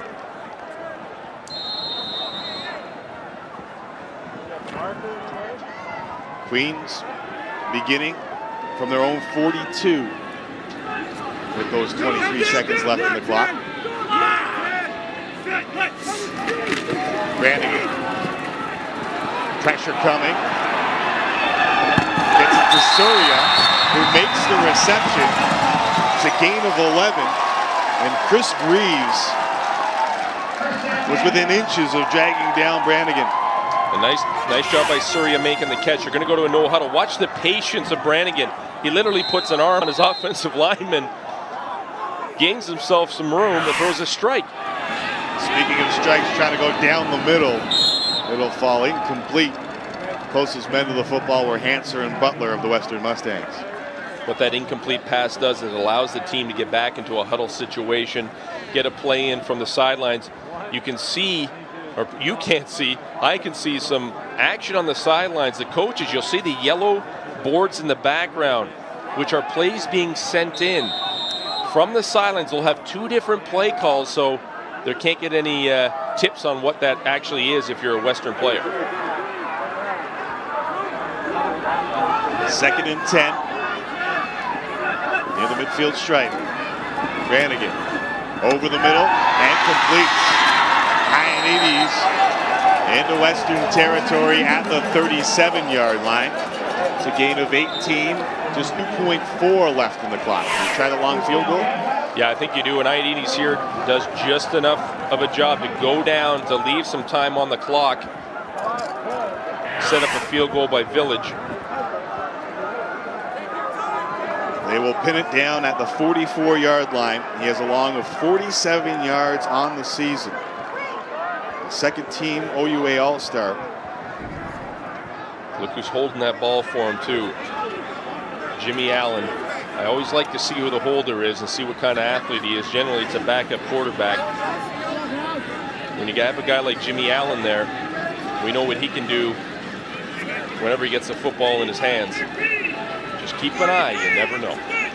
You never know on these last plays about the man returning it. Butler is back there. If Village happens to miss. From 44 yards away to end the first half. The kick is up. And it is good. Dan Village gives the Gaels a 26-17 lead to end the first half. And this crowd is loving it here in Kingston. And that is a very strong kick right through the uprights from 44 yards out. Not an easy kick, especially a playoff kick with that pressure. Village with the triple as we go down to Glenn Sheeler. 30 Seconds With, brought to you by Pioneer Petroleums. Earn bonus bucks at Pioneer Petroleums to spend on fuel, snacks, and more. Coach, 4 lead changes in the first half. It's a really close game. You're down by 9, though. What are your concerns here going into half? Well, you know, that was a big field goal that they made at the end of the half. And, you know, down by 6 is a big difference than down by 9. But, you know what, we got to make some plays and we got to make some throws. And there's some, we got to do a good job protecting. Give Queens credit. They did a good job up front stopping our run in that second quarter. Yeah, what adjustments do you have to make to start winning that battle in the trenches? Well, you know, I don't know if it's so much, adjusting. We got to look at our play call. We got to look at, what formations that Queens is using and kind of, we may have to throw the football. You know, if they're going to commit to stop and run, we can't force it in there. But, hey, it's going to be a good second half. Looking forward to it. Thanks, Greg. Thank you. See you in a bit. Greg Marshall has never lost an OUA playoff game. That streak could be in jeopardy today, but his Western Mustangs have been money in the third quarter all season. Can they do it one more time? They'll have to. USS, the halftime show, brought to you by Bel Air Direct, coming up next.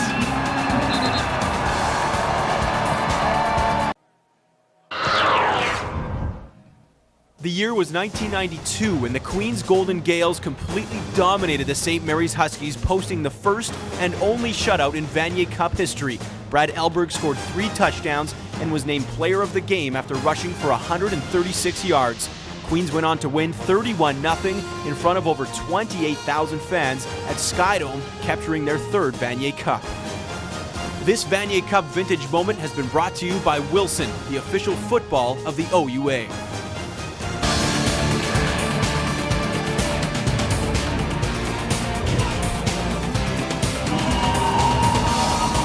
Queens Gaels up 26-17 on the Mustangs at halftime. They haven't won a Yates Cup since 1978. Is this the day football's oldest trophy comes back to Kingston? Time now for a look at the Cross Canada scoreboard, brought to you by AMJ Campbell, proud to be the official mover of the OUA. In the Dunsmore Cup in Quebec, the defending Vanier Cup champion Laval Rouge are up 20-7 at halftime over Montreal. In the Loney Bowl out east, it's 17-6 St. Mary's over St. FX in the fourth quarter. And the Hardy Cup out west is early. Saskatchewan over Calgary 3-0 in the first. Well, Tim and Mike, I mentioned it going into break a while ago. Western's been a great team all season in the third quarter, but to do that, they'll have to be a lot better than they were in the first half, guys.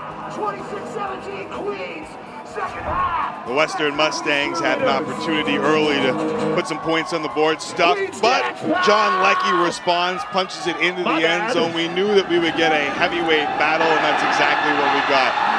Because the Gaels respond with a 68-yard bomb to Devin Shane.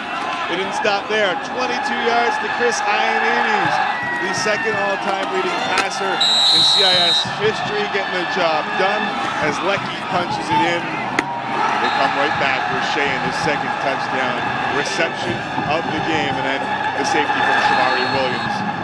Had a field goal at the end of the first half, and it's a 26-17 ball game. Mike, what do the stats say to you?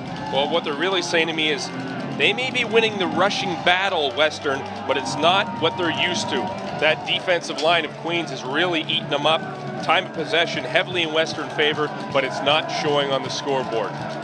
This is Richardson Stadium in Kingston, the 102nd edition of the Yates Cup, alongside Mike Moriali. I'm Tim McAuliffe, Glenn Sheeler, DJ Bennett, live coast to coast on the Score HD. Western has been dominant in the third quarter, and they will have to be dominant once more to climb back into this game down 9 at halftime. Aaron Hanser, big hole, cross the 35 and up to the 38-yard line. Aaron Hanser returns Village's kick. Matt Vickers with the tackle.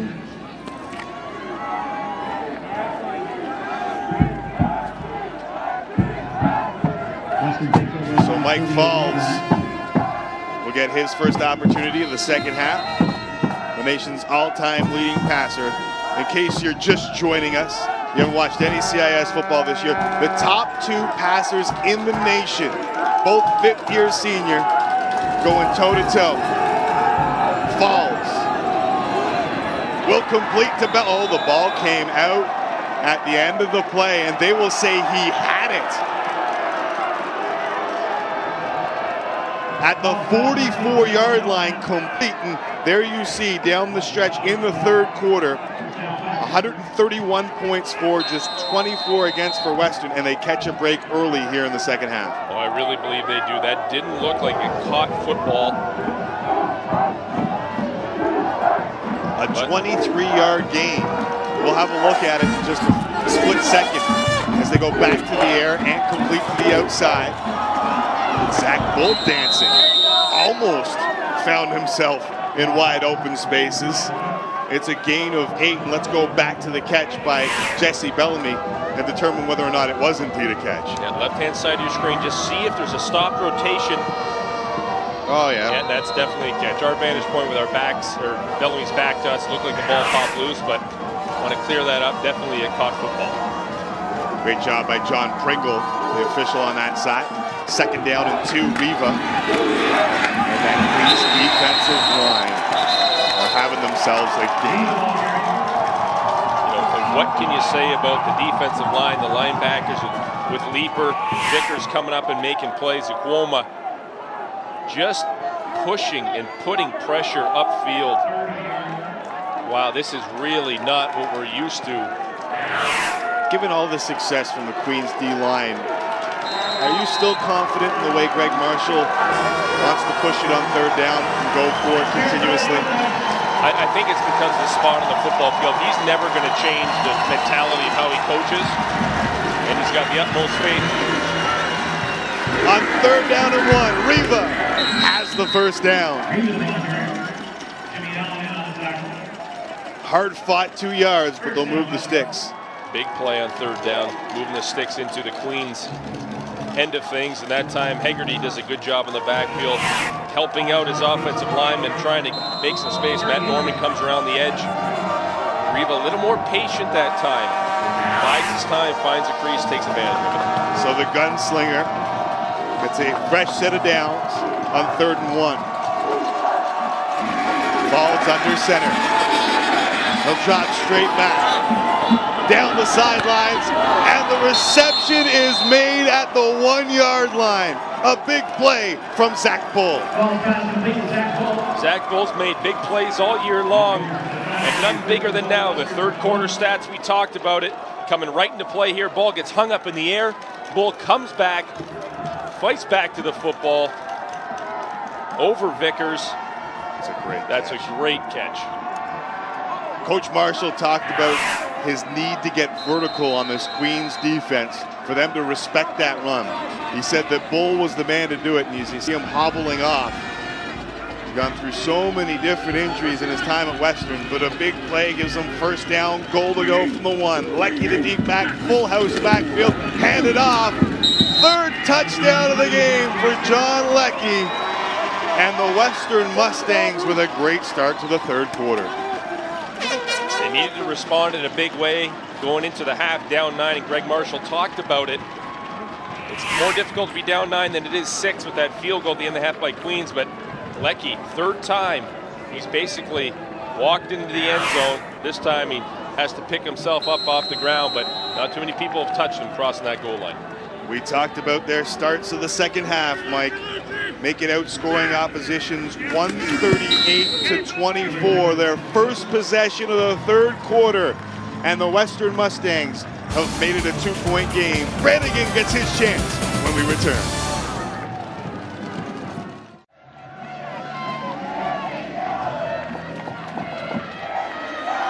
John Leckie, 3 one-yard touchdown runs.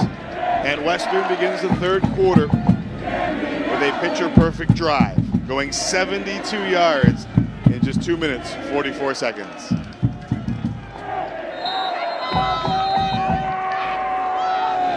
Liram Hairulahu puts his right foot to it. Jimmy Allen from the 5. He'll take it out to the 29-yard line as Danny Brannigan comes back. While Leckie has the 3 one-yard touchdown runs, Brannigan has 3 touchdown passes to help the Gaels to a 2-point lead here in the 3rd quarter.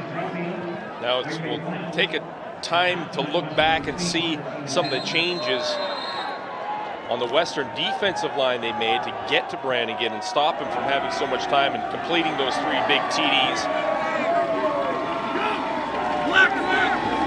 In-game adjustments, huge in the game of football. See if Western made the right ones at halftime. Certainly did on the offensive side of the football. And they limit Gordon to 2 yards on first down, as now, Matt Norman made the tackle. Now comes the intermediate throwing game that Brannigan likes to do. Throws underneath, under route by some of his slot backs and goes over top by the opposite receiver on the other side. Something every team in the league does, and it's a very tough play to defend. Let's see if they go to it on this play. 2nd and 8. Brannigan delivers, and Wahlberg goes down to the ground to make a great reception. Gain of 10 and a first down as the latest in a long line of receivers here at Queens makes a play for Danny Brannigan. And you know what? They just go to simple hook routes against the play. And we look at Wahlberg right now, and we talked about this list previous. I've had the opportunity to play with a few of those guys on that list, and love watching Rob Bagg and what he's done in Saskatchewan as well. But Wahlberg has the opportunity now to take it to the next level also. He's led the nation in receiving in each of the last 2 years. But for Surya, who had a step and more, but Brannigan missed him.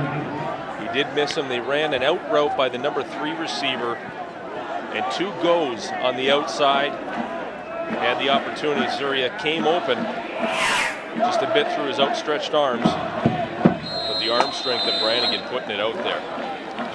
Surya just couldn't catch up. Brings up 2nd down and 10. from the 42-yard line. Here comes the blitz. And Wahlberg again on second down is close to a Queens first down. Call it a gain of 10 for now. And it is very close. Balanced receiver set. Everybody runs hooks. Butler has a chance of this ball. Undercuts it, but can't get there. Looks like they're going to bring in the sticks to measure to see how close they got, but that's the confidence that Brannigan has tossing the football to his favorite receiver. This one's going to be mighty close to a first down. And his favorite receiver absolutely killed the Mustangs back in week 7. Ended up with 12 receptions, 154 yards, and 2 touchdowns in the Queens victory. That's as close as you can get. Murray Drinkwater will tell us that it is 3rd and, I won't even say inches, it's 3rd and inch. 3rd and thickness of a dime. No doubt, Coach Sheehan leaves out Brannigan and the offense. 3rd and an inch from the Queens 52.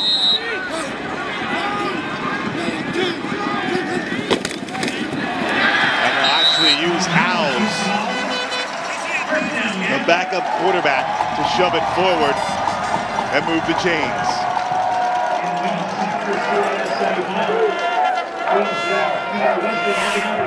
Yeah, Howes gets in behind center, just literally has to lean himself forward, gets a little bit more than that. Get the ball up to the 54-yard line of the Gaels.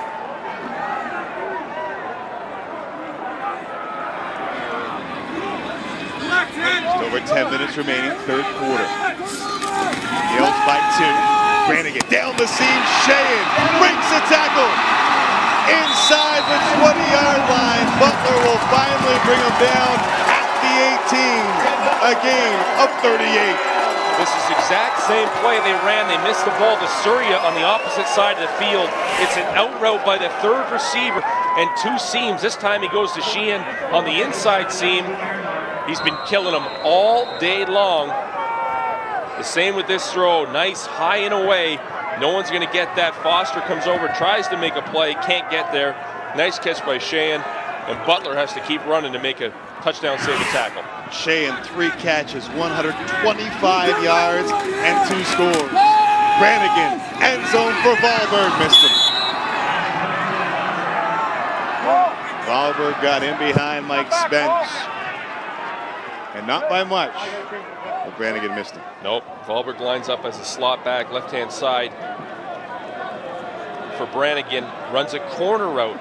And I tell you, Mike Spence is pretty lucky he doesn't get a flag on here. He's almost falling at the end of the play because he can't get to it.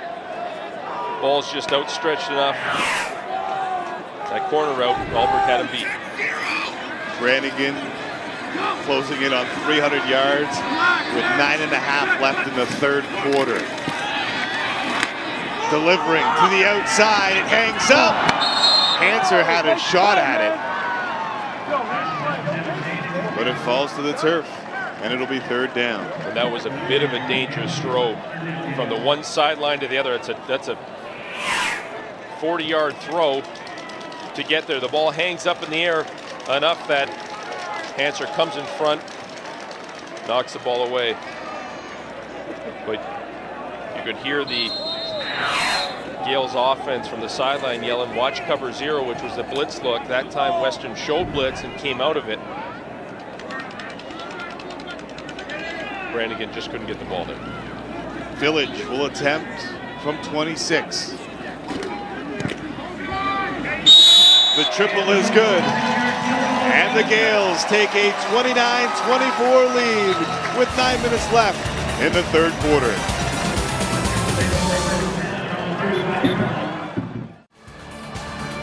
Your OUA Athletes of the Week are brought to you by Pioneer Petroleums. Earn bonus bucks at Pioneer Petroleum to spend on fuel, snacks, and more. And it goes to a pair of keepers.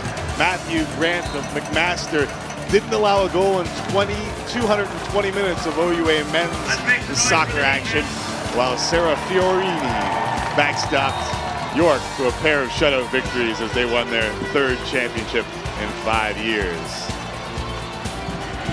After the made field goal by Queens, Western scrimmages from the 35-yard line go immediately to the air, and Travail, who breaks a tackle at the 45, cuts inside at midfield, down to the Queens 49-yard line, 26 yards for the Mustangs.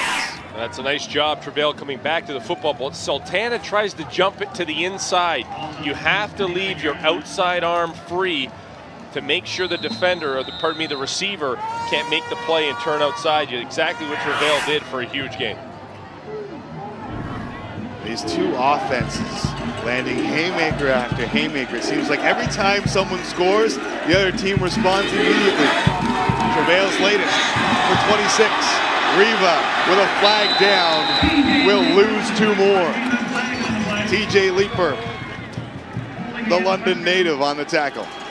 At insult to injury here, they're going to actually get a flag against Western for holding as well. Jaredot comes over, he'll get on the call. He's got his arm wrapped around the Gaels defender, and Riva's having a tough day, and so is that offensive line. We'll get the call right now. Western, penalty is accepted, remains first down. You know, for all the defensive plays and everything that's happened back and forth, Tim, there's just over a half of football. There's 53 points on the scoreboard already.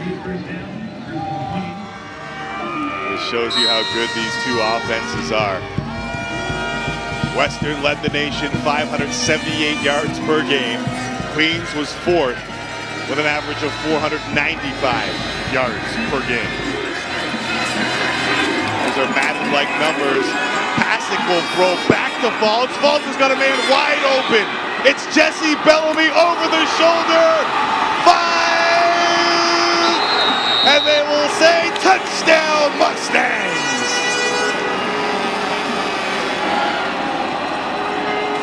A little trickery, and the Mustangs have the lead. You know what? It doesn't get much better than this. This is obviously a play they practiced many times, and it all starts with 2 passes behind the line of scrimmage. So no forward passes until Falls gets the ball back. There it is to Falls. Here's his second pass. The forward pass downfield to Bellamy, who just ekes into the end zone, leans forward, ball pops loose, but it crosses the plane. Ooh. And Wheeler misses the extra point. 30-29 it remains.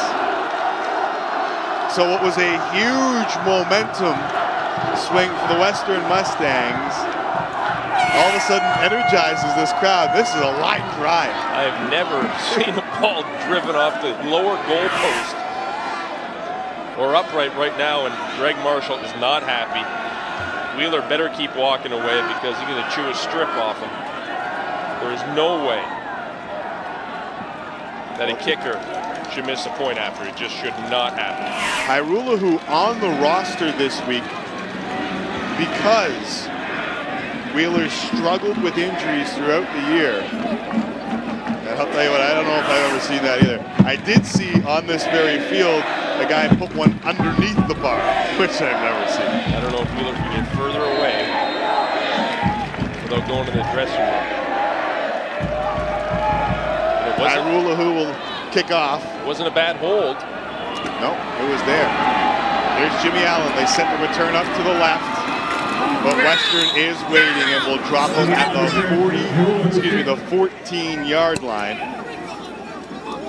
As Mike Haggerty makes the tackle, we go down to the trenches and DJ Bennett. Well, in warm-ups, Wheeler was having some issues with his plant leg, and that's why if you notice, there's some tape under that plant leg, under his soccer cleats. He's more of a heavy-set guy on the top, and obviously, as you know, when his weight distribution goes to swing through, sometimes he slips. So that might be something to watch for. But Marshall, as you guys said, very colorful in talking to Wheeler afterwards. DJ, I don't think Marshall cares about whether his leg is slipping or not, or if he's top heavy. He wants him to get it through.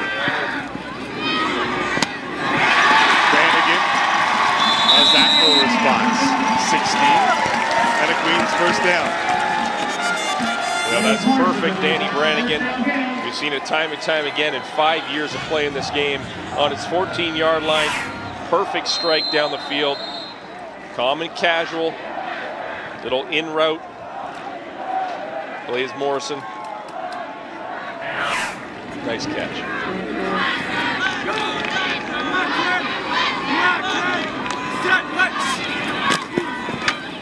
On 1st and 10. One hopping the intended receiver, Surya, is Brannigan. They're having a little bit of... Surya and Danny Brannigan are having a bit of issue connecting, and that time there, Surya ran about a 6, 7, 8 yard hook, but never really stopped his feet, and Brannigan was looking at him, ready to unleash, and he didn't know where the receiver was going. And you got to make a defined move as a receiver so the quarterback knows you're ready to get the ball.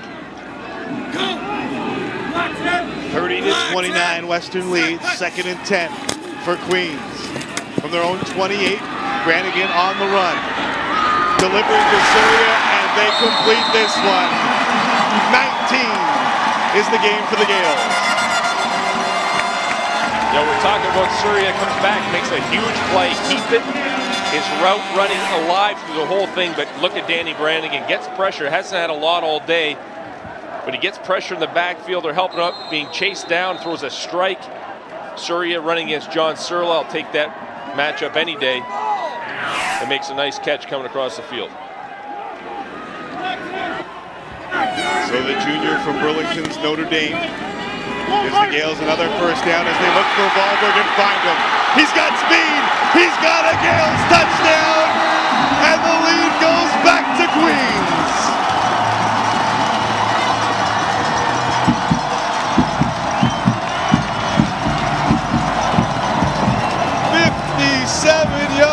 And they have knighted the oil thigh again here in Kingston.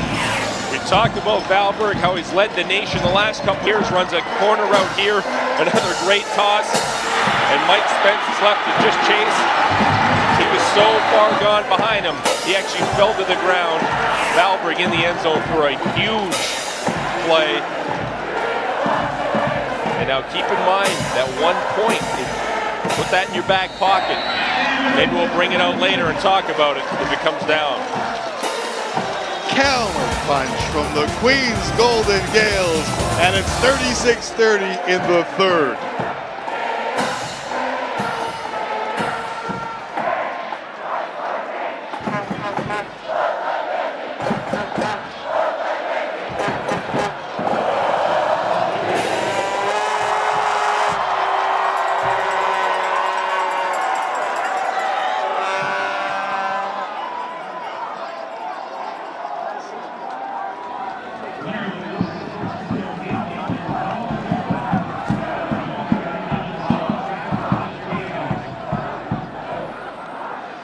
One-click access to OUA news, stats, schedules, photos, video, and more, courtesy of the OUA web browser and the Dairy Farmers of Canada. Visit OUA.ca/recharge with milk to download your free web browser skin today. Remember, drink chocolate milk to make tomorrow's workout better.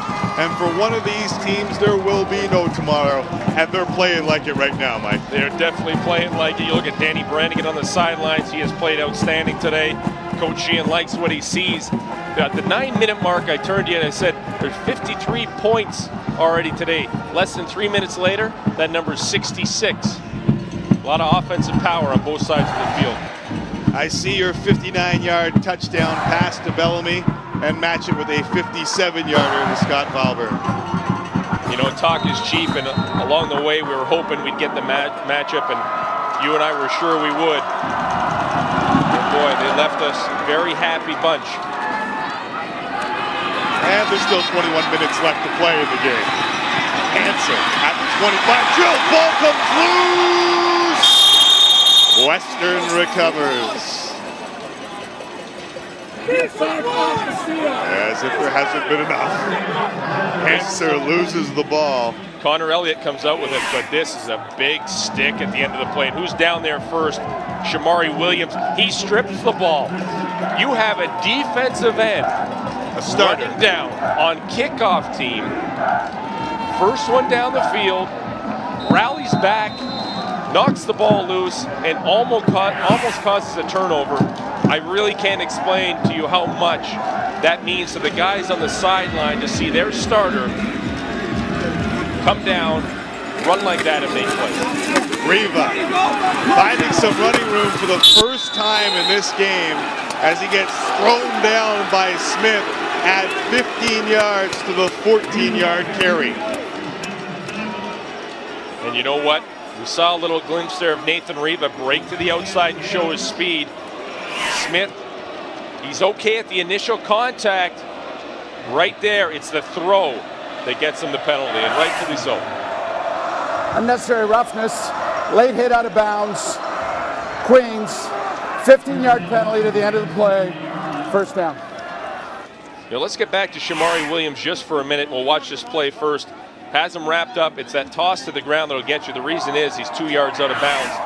But Shamari Williams runs down on kickoff, first man down, strips the ball, has to line up right away at his defensive end position. That's not easy to do for a big man.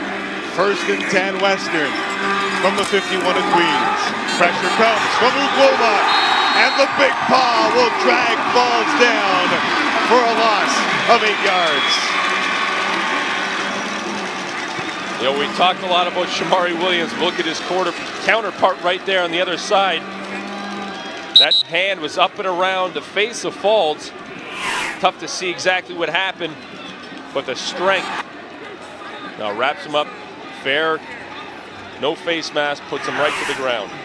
As you can see, Greg Marshall, I think it's a bit perturbed. He's calling for a horse collar tackle, so you can't reach inside of the shoulder pads and pull the guy to the ground.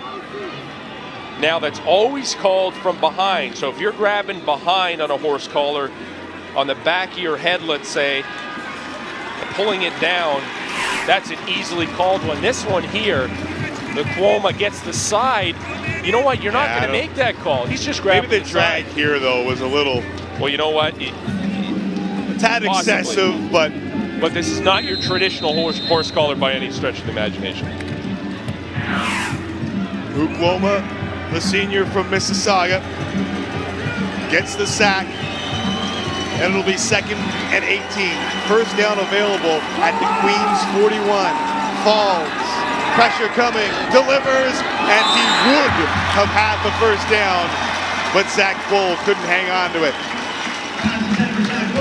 You know, we gave a lot of props to Zach Bull all season coming up with big plays. He needed to make one there for his team. Cuoma again in the backfield getting pressure at the very end of the play. Falls just kind of falls to the ground. Ducks out of the way, anticipating a hit. Bull's got to come up with that football. I think he heard the footsteps of David Rooney looking for the knockout blow. Greg Marshall talking to Matt Norman right now. He is not happy with his offensive line. There is no way they should be getting that much pressure. Wheeler under pressure. Surya from his own 20. And he is dropped by Corey Watson at the 26-yard line. 39-yard punt. What a game we got going here.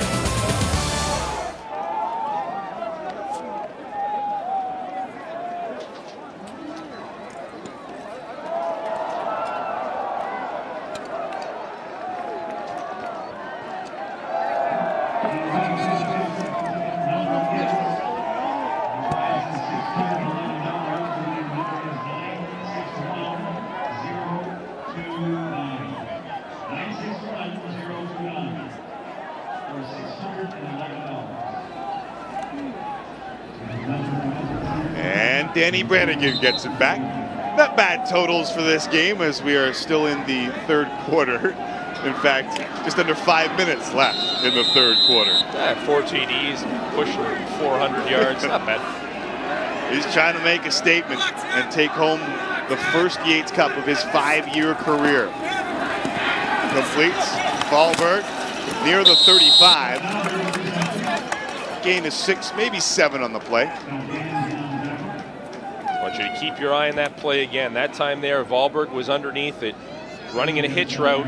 Blaze Morrison on the outside runs a go route, and they leave him wide open. You see on the left-hand side, what they'll have to do is give a little pump fake to Valberg, go over the top to Morrison later on. Brannigan has told us time and again that what he wants is the Yates Cup. Wasn't worried about the individual accolades, and this is his opportunity. Great cutback by Marty Gordon. He has the first down and way more, crossing midfield to the Western 52-yard line. A 25-yard saunter from the Gaels back. You know what? You need athletic ability to be a running back, but more importantly, you need vision. And the vision of following his blockers here, Marty Gordon does an amazing job cutting back against the grain. It takes 4 guys to drag him downfield. 3:40 left, third quarter. Queens leading by 6. Looking to add to it as they pitch to Gordon. And he was just lucky to get back to the initial line of scrimmage. And you look who got in the backfield first. We've talked about him a lot. Number 24, Connor Elliott, makes his way from his linebacker position, Sam linebacker position, to the wide side of the field, gets into the backfield, disrupts that play for a limited game.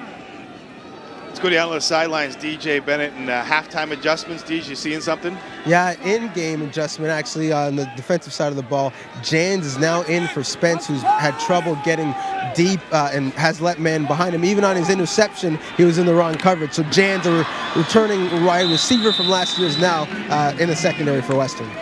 They complete to Ioannidis. Kaiser on the tackle, good for a gain of 5. So Coach Gleason shuffling different men in and out in an attempt to slow down this Queens offense. And it'll be third down here. I haven't called Kaiser's name a lot today. He's a big play linebacker along with John Surla and Connor Elliott on that Western defense, and certainly need him to come up big. Give us an opportunity to take a breath here in the third quarter. Village trying to angle it out of bounds. It hops back into the field. Trying to pick it up to draw the flag, and they do. So they get the no yards, and it'll get it across the 30-yard line when we come back to Richardson Stadium. Queens by 6.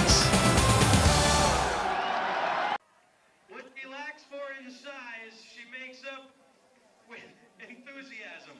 1:22 left on the clock. Falls the pitch. Nathan Riva.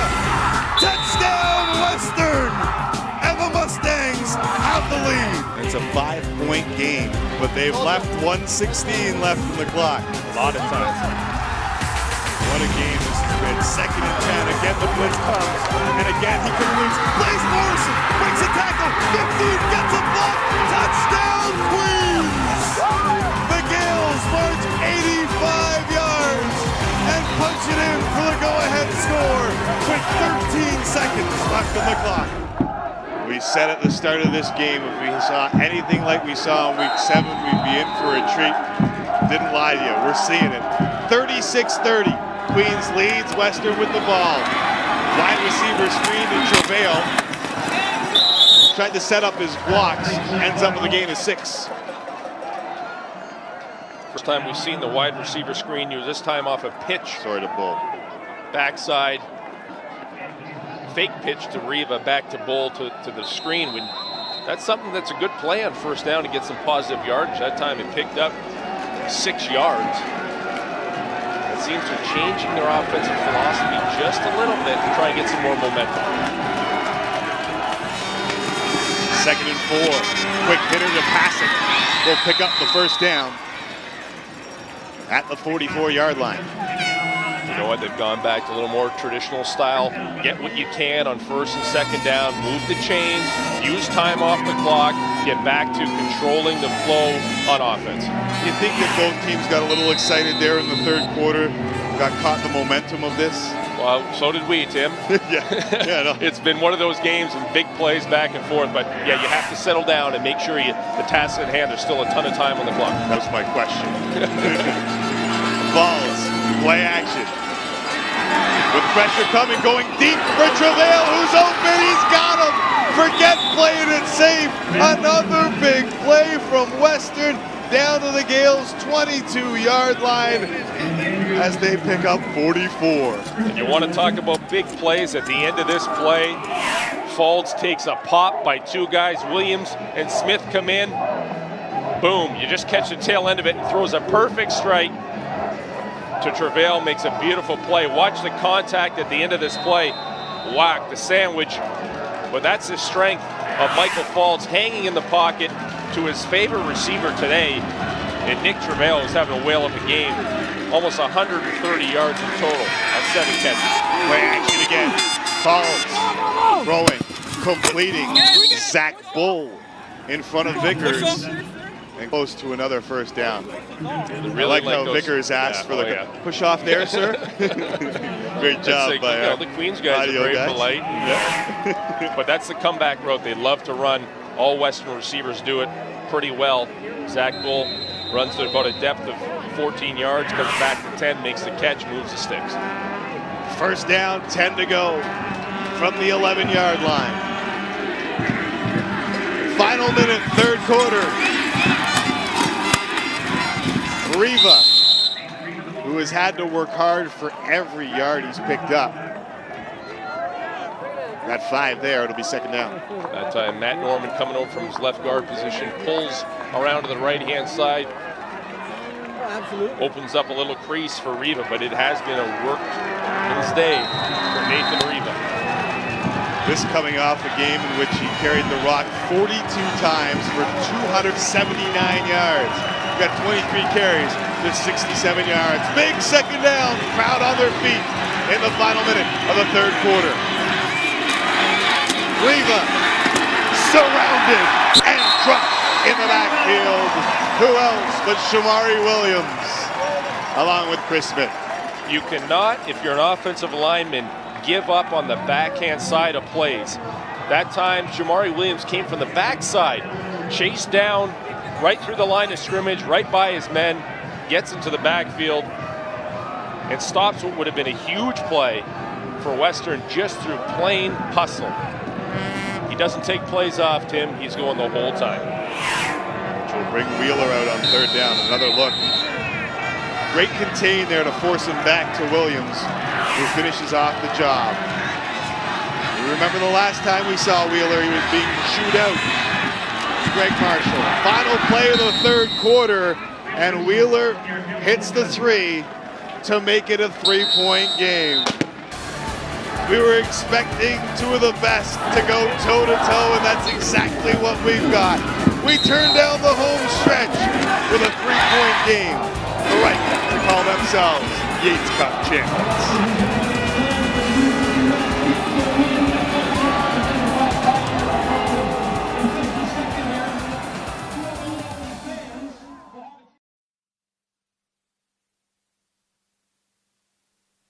Oh, it's just jubilation. It's an amazing feeling lifting it up, whether it's home or away. We know we beat a quality opponent. We've gone through a tough OUA schedule, and we're the Ontario champs.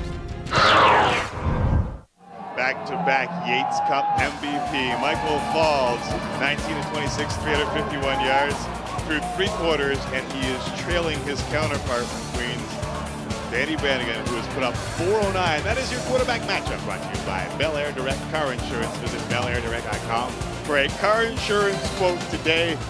Well, when we were talking about this game, you often get caught up in the hyperbole, Mike, but these 2 guys, these 2 quarterbacks have definitely put on a show. Well, they certainly have, and they're the leaders of their respective teams, and they're showing it today, and none more important than the time right now in the fourth quarter. Brannigan begins, 1st and 10. And it looks like Blaze Morrison got hurt as he tried to go down and make that catch. Here are the stats through 3 quarters of play. It's hard to contain these 2 offenses, and when you see 424 and 467, you expect the game to be over, Mike. Yeah, and sometimes 2 games total, but to be over. The turnovers have hurt Western a bit, but all in all, it's just been the strength of Brannigan, those 4 TDs that have really pushed them over the top. Start of the fourth quarter, 3-point game. Western and Queens, 2nd and 10. Brannigan over the middle, completes to Gordon, gets to the outside of the 45, across midfield, down to the 52-yard line of Western. It's a 23-yard gain on 2nd and 10. We talked a lot about Nathan Riva on the other side of the football and how he is out of the backfield. This gives you a glimpse of what Marty Gordon can do when he gets the ball in his hands. Takes a little short under route and runs by Serla, runs by Elliott. Really needs a big tackle at the end of the play. Simianic to limit that game to even, could have been more yards. Had a hammy in camp, it looks good now. And Volberg, has it off the fingertips. You don't see that very often from the All-Canadian. Oh, that was so close. And Danny Brannigan, look at him, just sitting back there, not upset.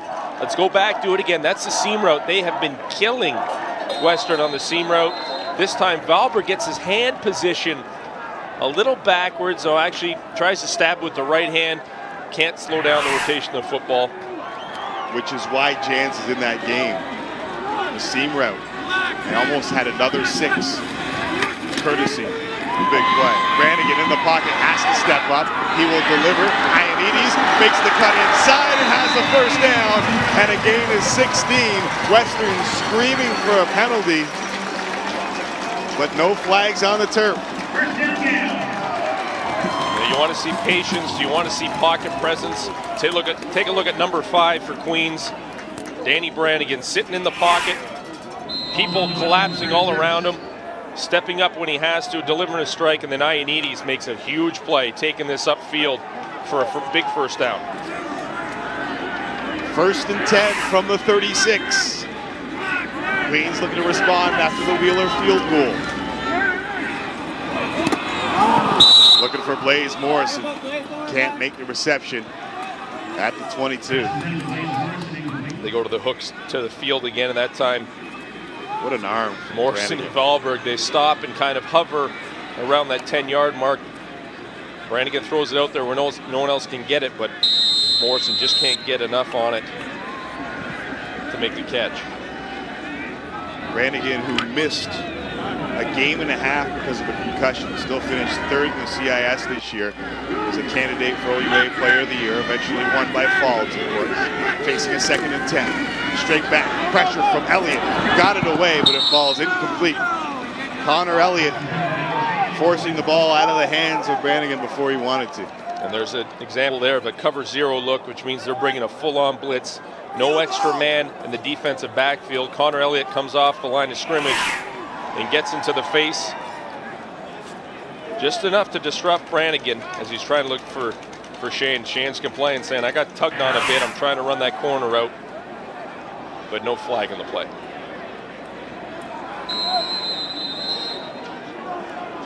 Dan Village is going to attempt a 44-yard field goal. He's 2 of 2 on the day. He'll actually spot it at the 43. It's been good from 26 and 44. Snap is good. The kick is up, long enough, and off the upright. That close to making it a 6-point game, but it remains a 3-point spread as number 3 gets it back for Western.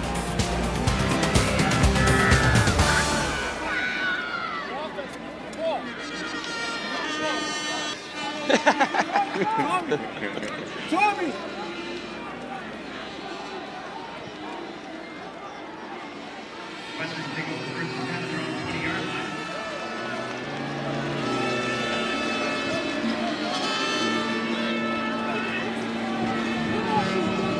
What's Wheeler on it?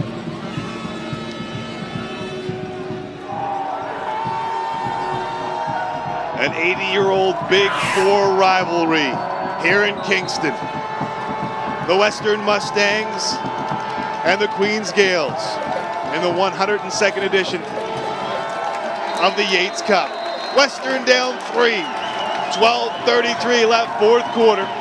Start from their own 20, hand it off to Riva. They'll pick up 4 on first down as the Gaels continue to limit Nathan Riva. They've done an amazing job limiting Riva to under 3 yards a carry when he's averaging close to 7 on the season, and they've done more than they could possibly ask, making big plays at big times and shooting the gaps that time there. It's a positive game, but there's guys all around the football. Miniachi there wrapping him up for a limited game. 2nd and 5. Faulds going deep for Bull. It goes off his fingertips to the turf. Bull does make a nice attempt at trying to snag the football, but gets twisted around at the end. Ball actually hangs up in the air a bit. Wind is starting to pick up. The flag's on the post.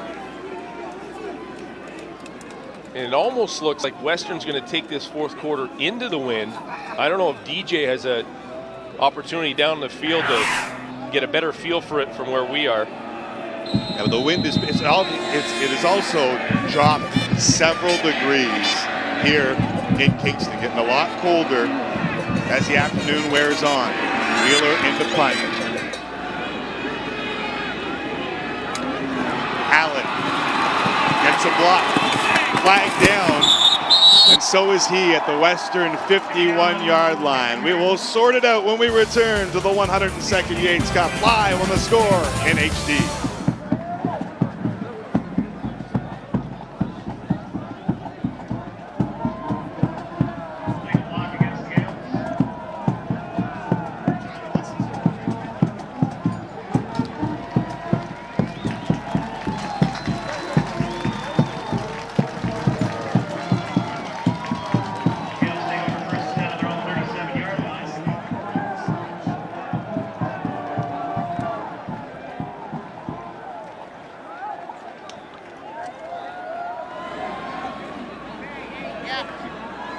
What a great game we have here. The top 2 passers in the history of the CIS waging one last battle in the 102nd Yates Cup alongside Mike Morreale. I'm Tim McAuliffe. DJ Bennett, Glenn Sheeler on the sidelines. 11:30 left in the fourth quarter. Queens 36, Western 33. Two of the most storied programs in the history of the game going toe-to-toe. Hope you're enjoying this as much as we are. Brannigan looking for that seam again. This time, Western had it covered with Butler and Jans. Yeah, Butler does a nice job on that play, reading the patterns as they develop in front of him and coming over to cause a disruption. The ball sailed a bit on Brannigan, who we talked about earlier. I think that wind's picking up just enough to force that ball to float a bit as Valberg is in the area looking for another big play. For the first time this afternoon, Brannigan has had 3 straight incompletions, the latest of which brings up the 2nd and 10.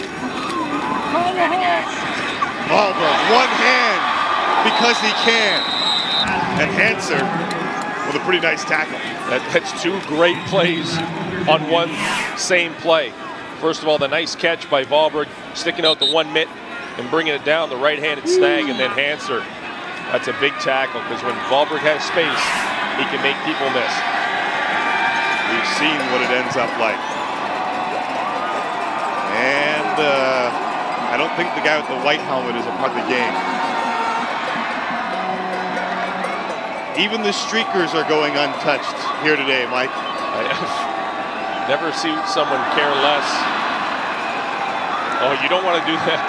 He tried to put a little head fake on Butler and probably lucked out. Butler didn't lay the old chin into him. And he escapes unscathed over the fence, although I think he works out too. I'm not sure you want to climb a fence in your ditch, but that's just one man. Butler, as we get back to business.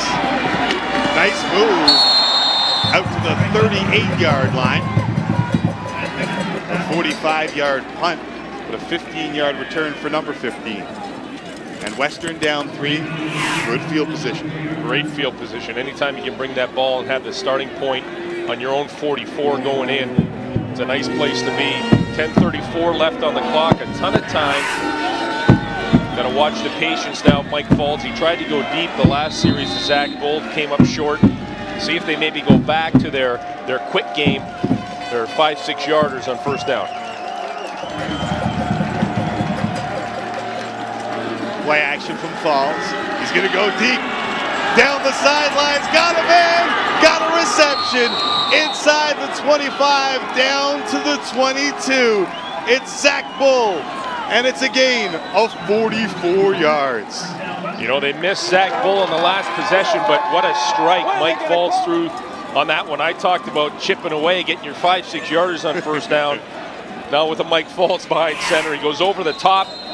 Vickers on the coverage and throws a beautiful football.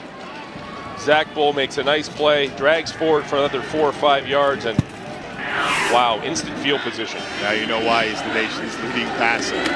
The run play action again. Gets a block, hurdles a man with one leg, throwing back across the body to Bellamy, and he has it. Down to the 7-yard line. A gain of 16. You are not going to see much of a better block from an offensive lineman than you do right here. Matt Norman at the very last second takes out Okwoma, so he can't get to Falls. Falls steps up, throws it back across his body. Bellamy bobbles it 3-4 times, comes up with a huge catch with Matt Norman. Believe me, he heard it from Greg Marshall a little while ago on the sidelines. Makes a very, very nice play setting up that. The little thing. Set up first down, goal to go. Falls. End zone, nobody home. Looking for Bellamy. I think he saw that there was nothing there and just threw it away. That's a tough throw to make from the right-hand side of the field.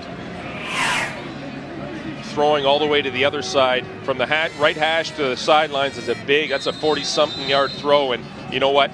Bellamy came out really too flat. Jimmy Allen had an opportunity, if that ball was going to him, to undercut that and maybe take it the other way. Second down, goal to go. Western Falls to the 1. Did he get in? No. Bellamy, the reception. They'll mark him at the 1-yard line. It'll be third down, goal to go. Although there is a flag on the play. I think they're going to get called. Western is for offside. Yeah, it's going to come back. Bellamy made a nice catch. Very nice catch. There's coverage all over him. And another tough throw from that right hash mark. But this flag is going to bring it back. Queens defense wants to know whether or not they should accept or decline. It'll be third down. Back. I'm going to push him back.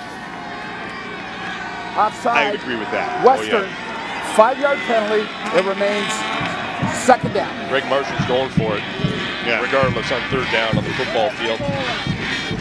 That ball would have been placed probably about the 1 or 2 yard line. The top of the screen, you're going to get the offside. I think it was on Travail.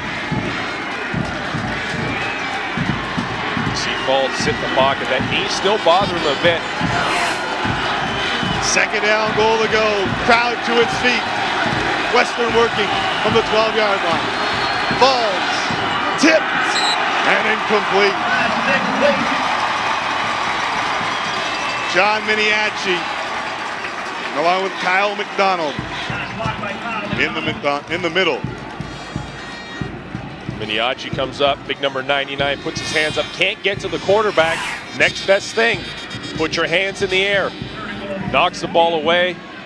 Falls is upset. He had passage on a little quick post route right near the goal post that he wanted to hit him on. But the big lineman threw his hands up and knocked it away. Wheeler for the tie from the 14. Low line drive hammered through. We knew we had ourselves a game. And with 8:43 left in the fourth, we are tied at 36.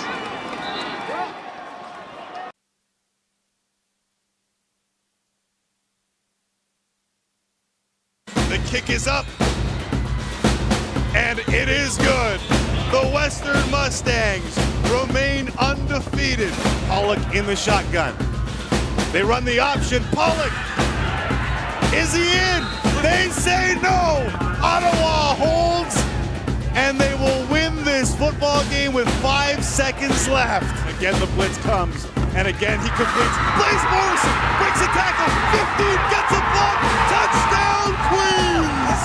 The Gaels march 85 yards and punch it in for the go-ahead score.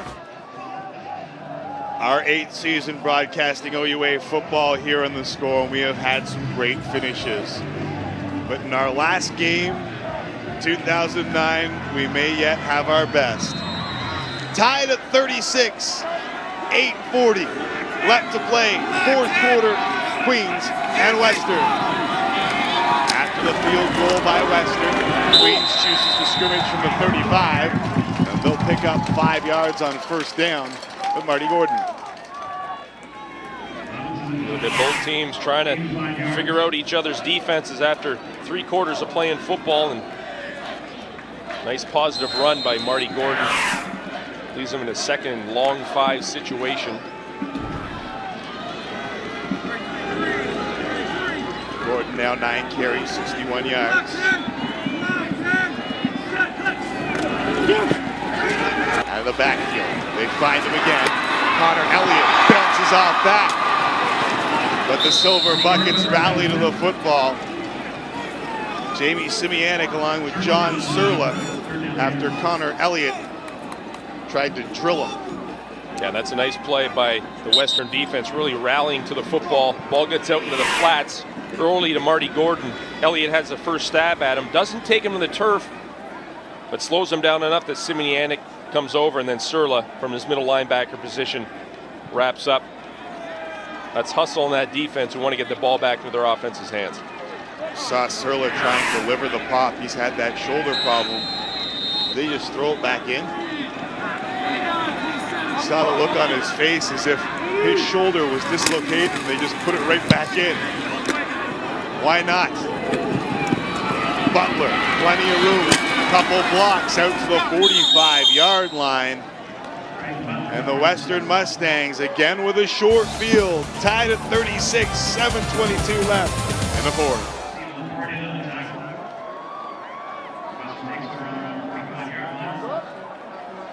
I think it does. I think he pops it back in. Yeah.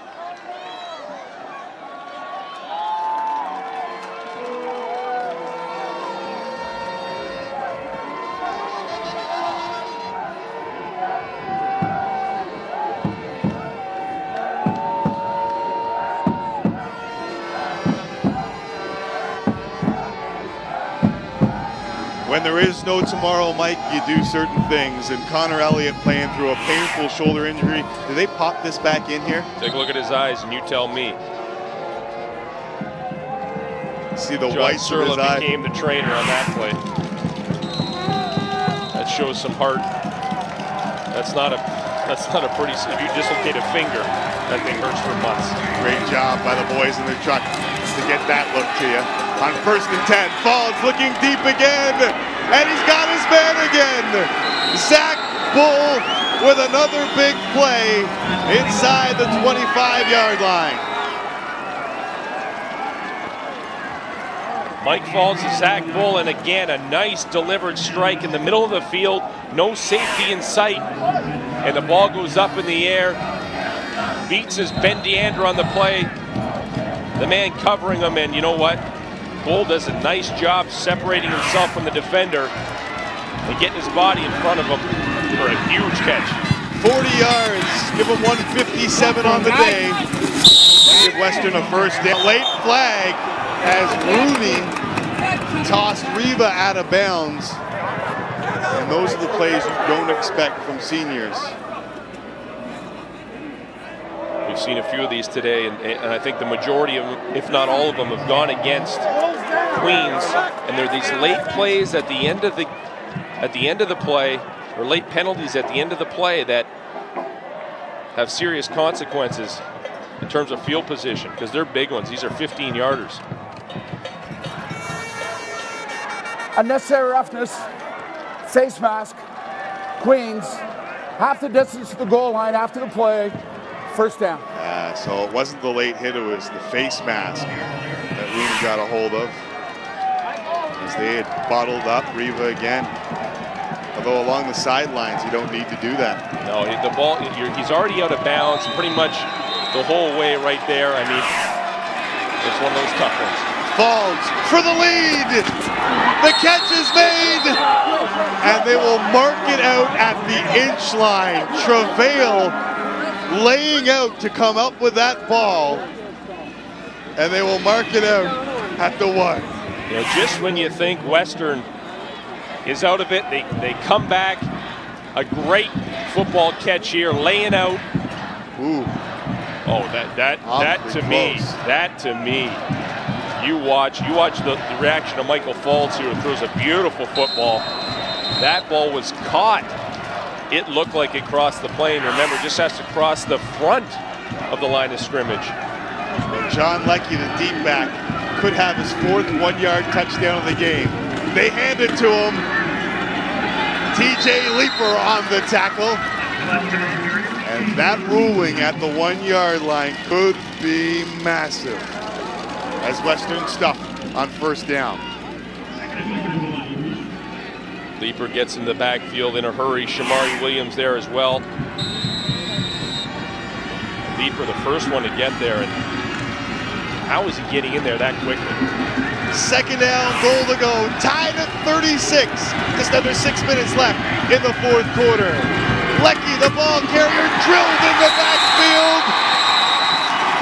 He will not get in, and it is big time. Decision coming up for Greg Marshall. Well, this decision will take this game to different levels, and you know what? He's going with the more conservative approach, and Wheeler's coming in. Well, he's halfway in right now. Look at the stick in the backfield.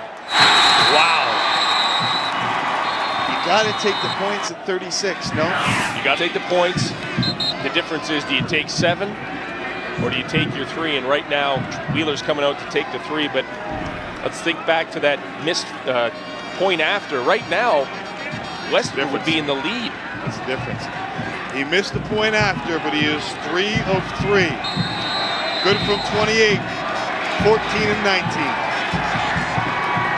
This is Chippy from 9 yards away, and the Western Mustangs have the lead, 39-36 with 5:17 left in the 4th. Wheeler's 4th field goal of the game makes it 39-36, but it could have been more, Mike, had this been ruled a touchdown. Keep an eye on the nose of the football and where the stripe of the end zone is. There is no doubt to me. It's so close. Tim, it just has to cross the front of that goal line. But he has to have possession of it. You're right. He landed, though, on the stripe. That ball landed on the stripe. Brannigan knocked down. Gresham Bailey got the arms up with 4:58 left in the clock. First of all, it was an outstanding catch. Great catch. Second of all, getting back to the Western offense, and nice play there from Gresham Bailey. They didn't have enough faith in their offense to go for that touchdown because of the way that the Queens defense has been playing. That's how good they played today, stopping the run. Last 2 possessions for Danny Brannigan, 2 and outs. 2nd and 10, empty backfield.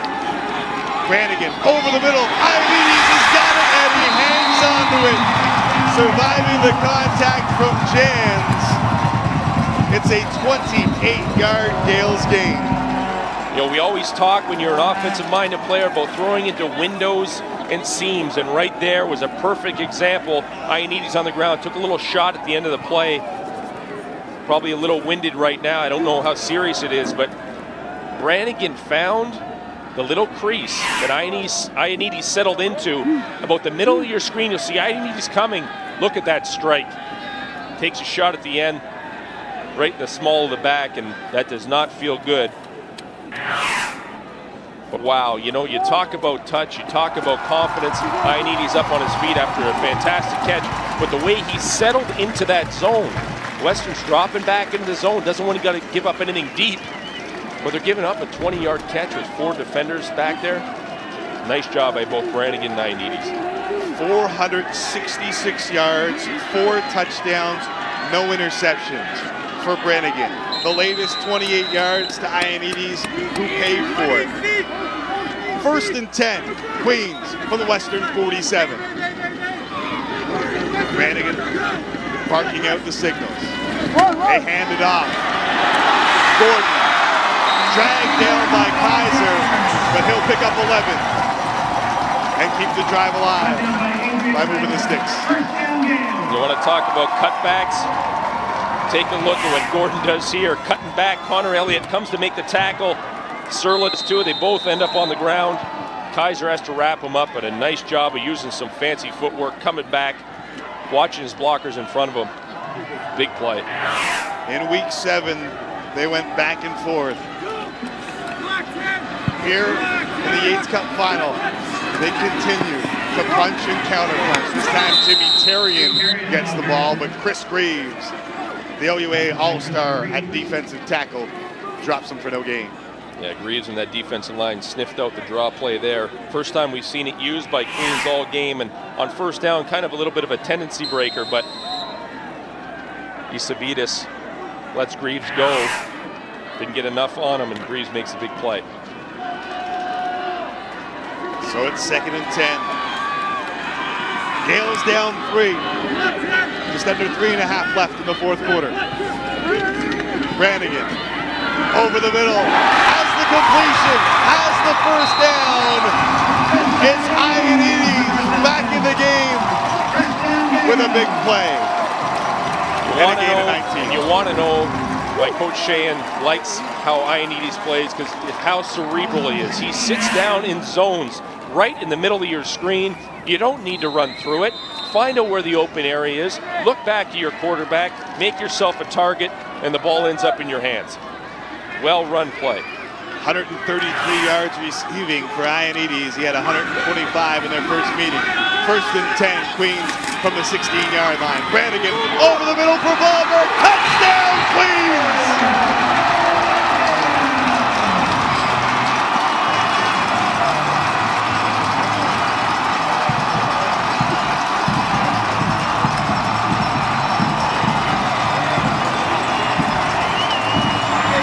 The 7th lead change of this football game comes courtesy of Scott Ballberg. You heard it, throwing it on a rope. This is what it's all about. High and away, no one else can get it over top 2 defenders. A huge play. Great concentration by Ballberg. An even better superb throw by Brannigan. Tack on the extra point.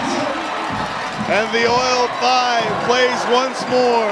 43-39. We've hit the 3-minute warning in the Yates Cup.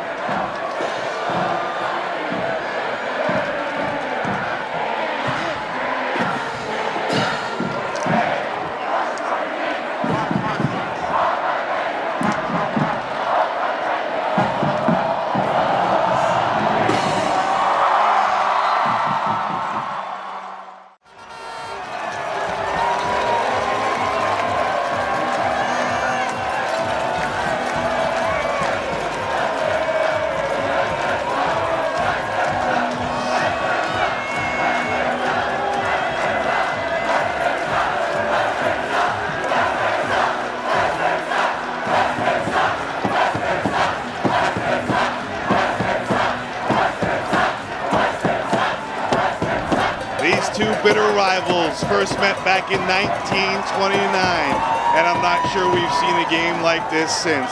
The top 2 passers in the history of Canadian college football going back and forth.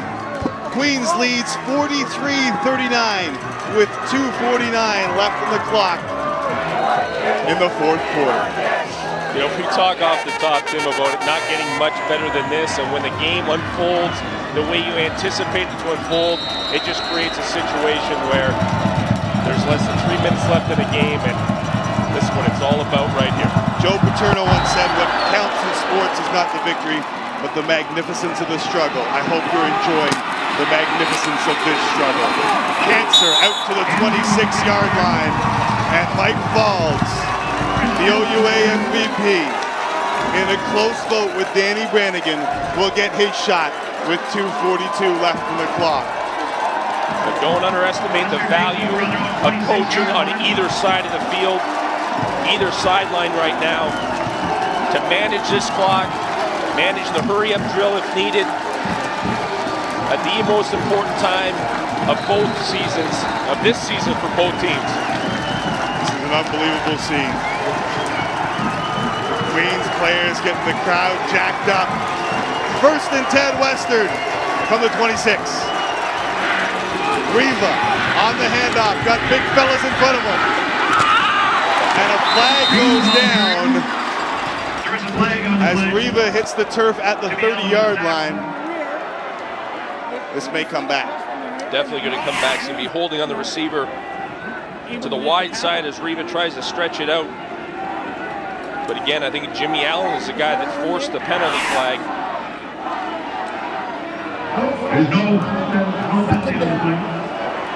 They picked up the flag. No penalty on the play. It'll be 2nd down and 5. Might have been for contact downfield. They pick up the flag when they realize it's a run. Yeah, that's a big change for Western. It would have really backed him up. Now it gets him to 2nd immediately. This crowd on its feet here at Richardson Stadium. Falls to throw, and it is almost intercepted. Rooney had a shot at the ball. It'll be 3rd down with 2:23 left.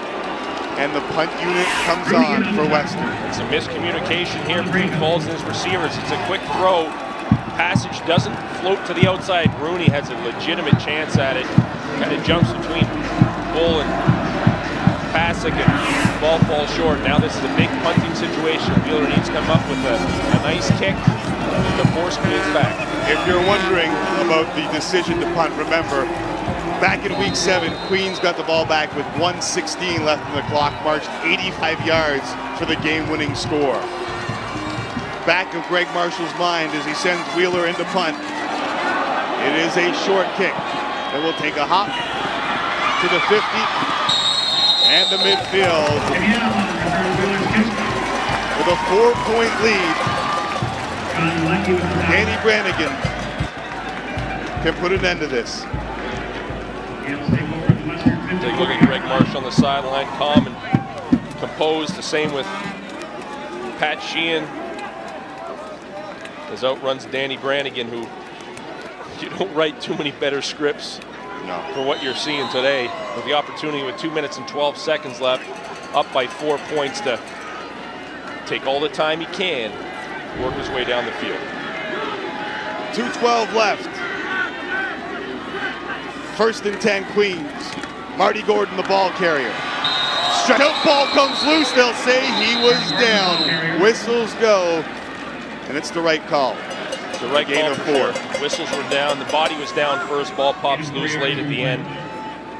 But I'm sure Coach Sheehan will be saying to Marty, tuck it away. Yeah. You're not Walter Payton. No, this is not the time where you're trying to get those extra 1 or 2 yards, because more often than not that results in some sort of turnover. But you want to keep the ball on the ground. The reason is to keep the clock running under 2 minutes and counting. 1:55 left in the clock. 2nd down and 6. Queens looking for a 1st down. Blitz comes. It is knocked into the air and falls incomplete. Western will get it back. 1:45 left in the clock.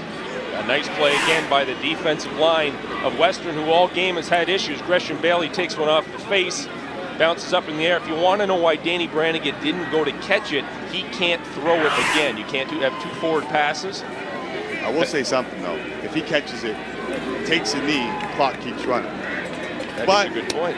But better safe than sorry, right? In the heat of the battle. Exactly. Village into punt. Queens by 4.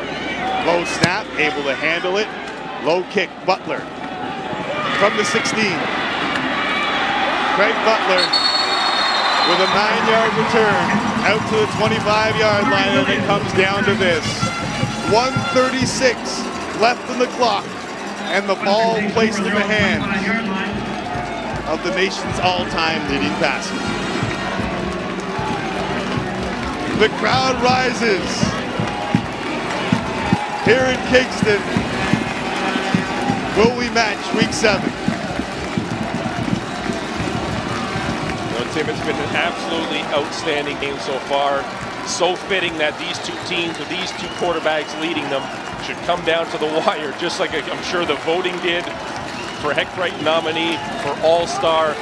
I mean, how do you separate the two? We're about to. We are about to. 1st and 10.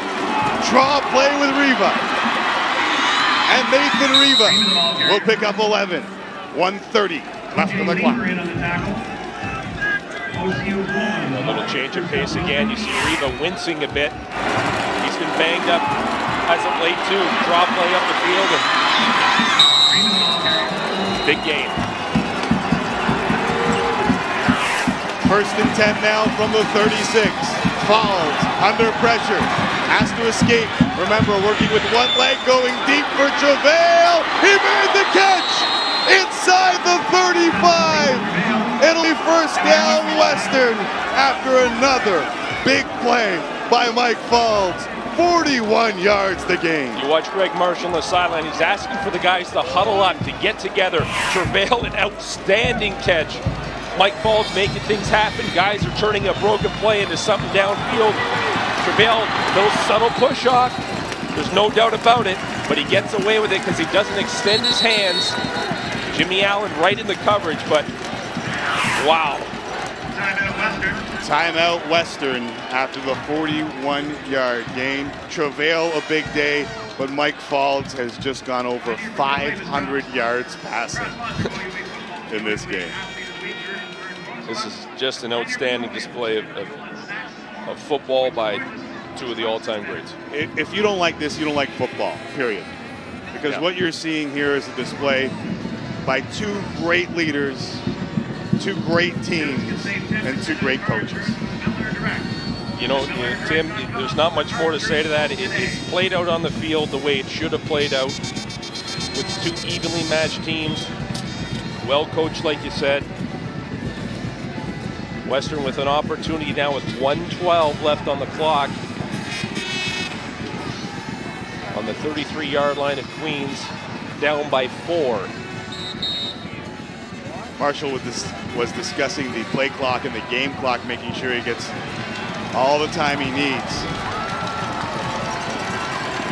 And the crowd roars once more. Mike Falls, 503 yards passing, but he needs more with 1:12 left in the clock. 1st and 10 from the Queens 26. They hand it off. Riva, the ball carrier. There's a flag down on the play. Sean Thomas going to get called an offside, and he actually might have hurt himself. We see Rivas, he's hobbled a bit. On that last play, he came up a little grimacing, and now that ankle seems to be giving him some issues, and you definitely don't want that to happen with just over a minute left in the Yates Cup. Riva hyperextended his knee in week 7 here at Richardson Stadium against Queens.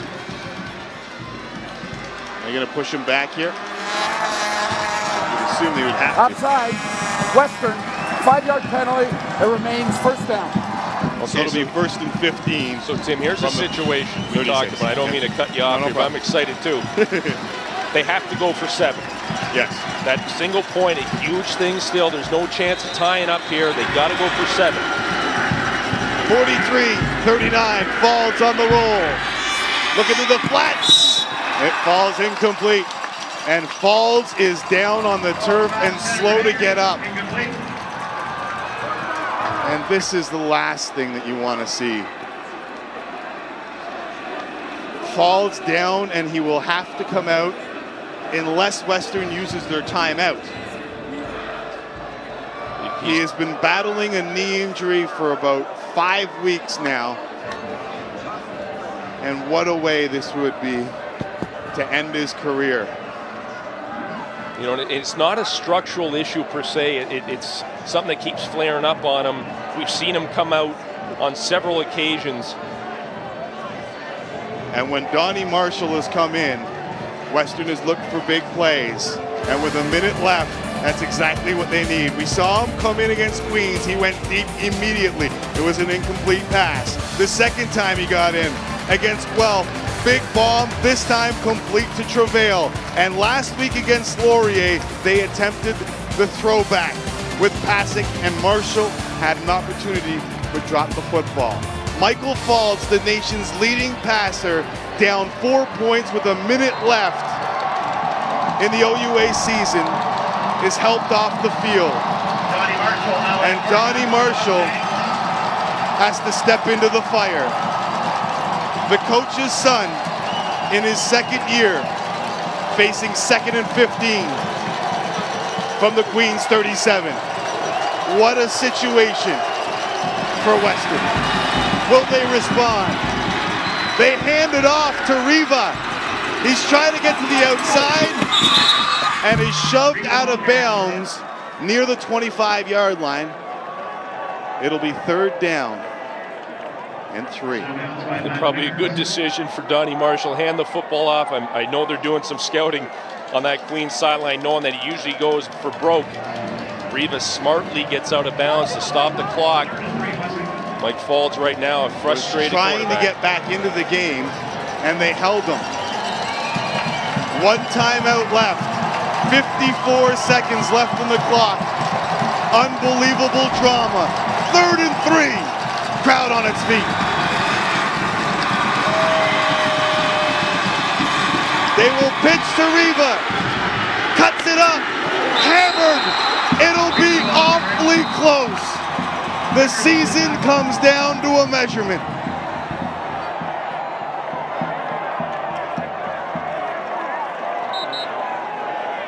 The sticks will come out, and as if all the drama weren't enough, Murray Drinkwalter will stretch them out and determine the fate of the Western Mustangs. And really not much to say here, Tim. Just pitchers wait on what everyone else is waiting on. We'll tell 1,000 words. First down, Western. And there is hope in London. DJ Bennett, what do you got for us? Guys, you know it's a big moment. Michael Faulds tried to get back in the ball game, tried to convince his coach, trying to take the field. He collapsed on that knee. It looks like it's going to be Donnie Marshall's show. And you know, all guys want to win it for Mike Faulds right now. 1st and 10. Marshall on the roll, throwing, and it'll be incomplete. 31 seconds left. 2nd and 10. And Greg Marshall is screaming about the play clock and the game clock. He's got a point, Tim. That was about 33.5 seconds when the ball went out of bounds and the whistle was blown. It rolled down to 31.9 right now. And Mike Faulds can barely, he tried, he cannot make it on the field. This is unbelievable. Faulds is trying to run out there in his 5th year, what could be his final football game, and he just can't make it out. 2nd and 10 from the Queens 21. They run the draw. Riva breaks the tackle, trying to get to the outside. Flag comes down as Riva steps out at the 13-yard line. Yeah, Nick Travail is going to get called on the holding on this play. Clock is stopped. Riva trying, as he might, to get to the sidelines, and Jimmy Allen coming up to force him out of bounds, limiting that gain. And they're going to push him back. It's still 2nd down. What a long 2nd down.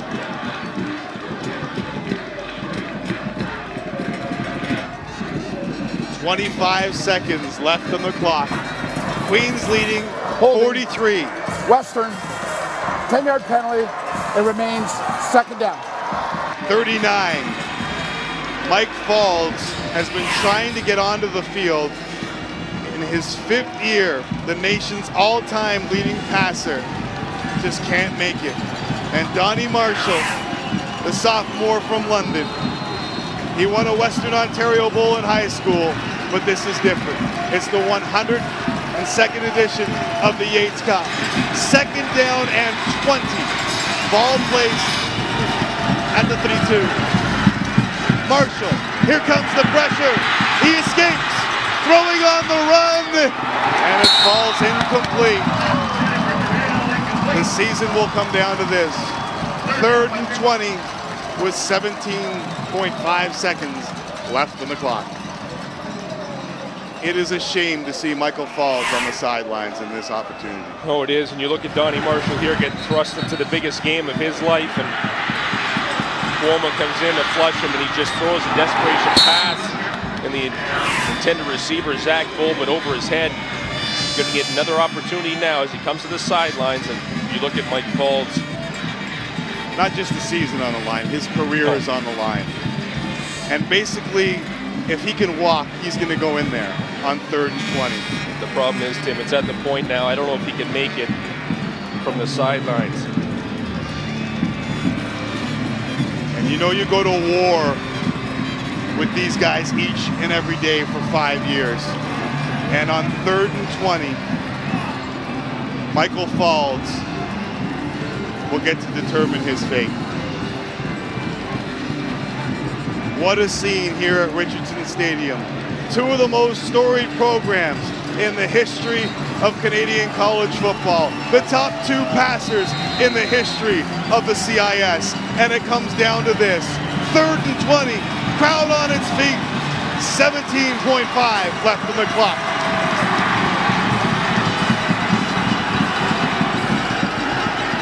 He can't even drop. He's going to get rid of it though. Throw it, and it is incomplete.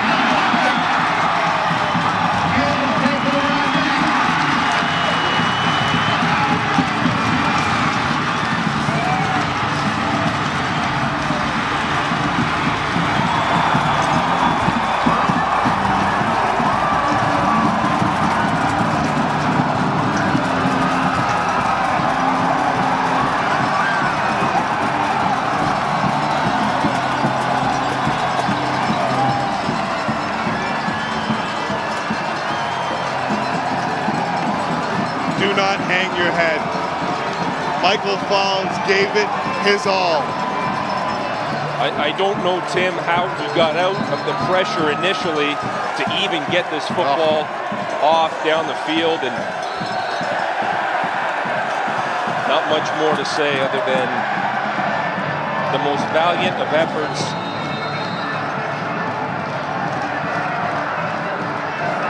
And Queens will kneel out the clock. I'm not sure anyone lost here. We just ran out of time. The Queens Golden Gaels are Yates Cup champions.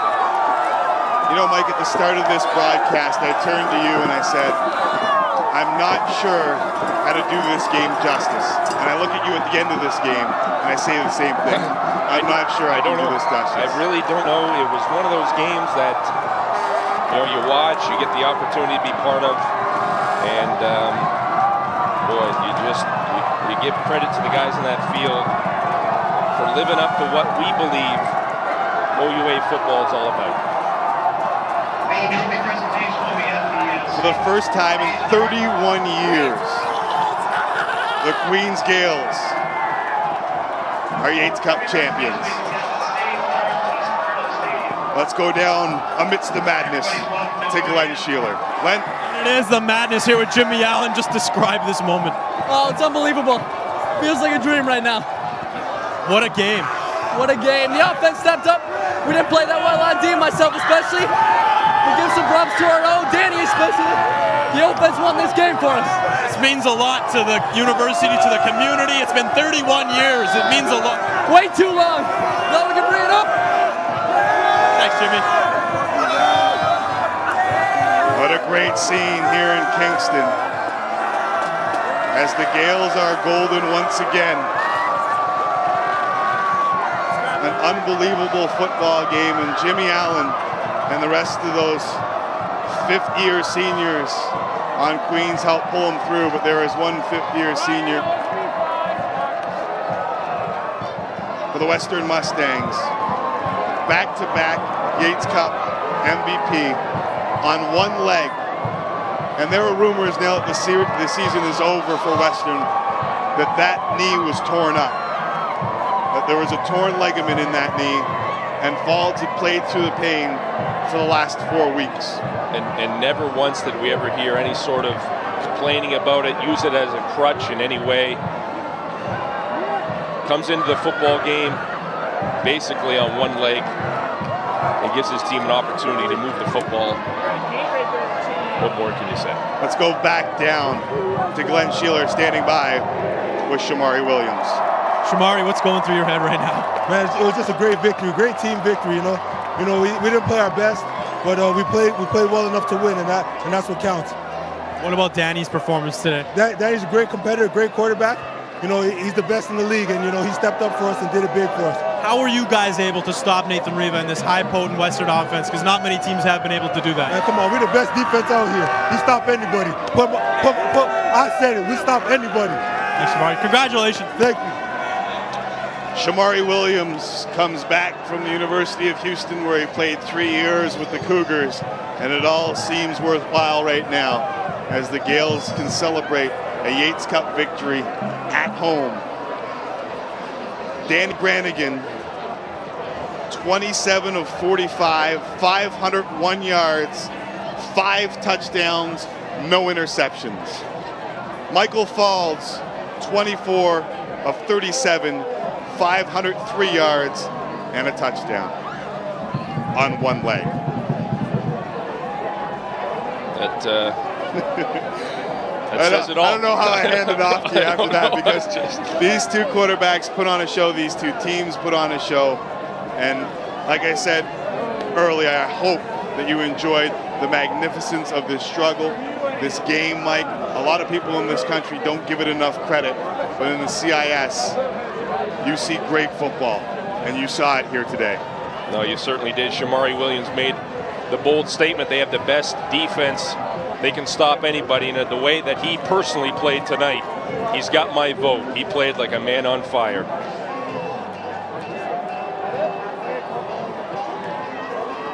And Danny Brannigan, the other fifth-year senior, will enjoy the Engineers pounding this turf. They didn't get homecoming this year at Queens, but they're acting like it's homecoming here today.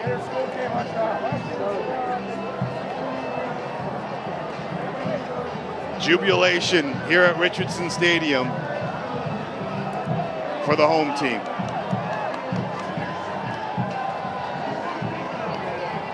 What an unbelievable game.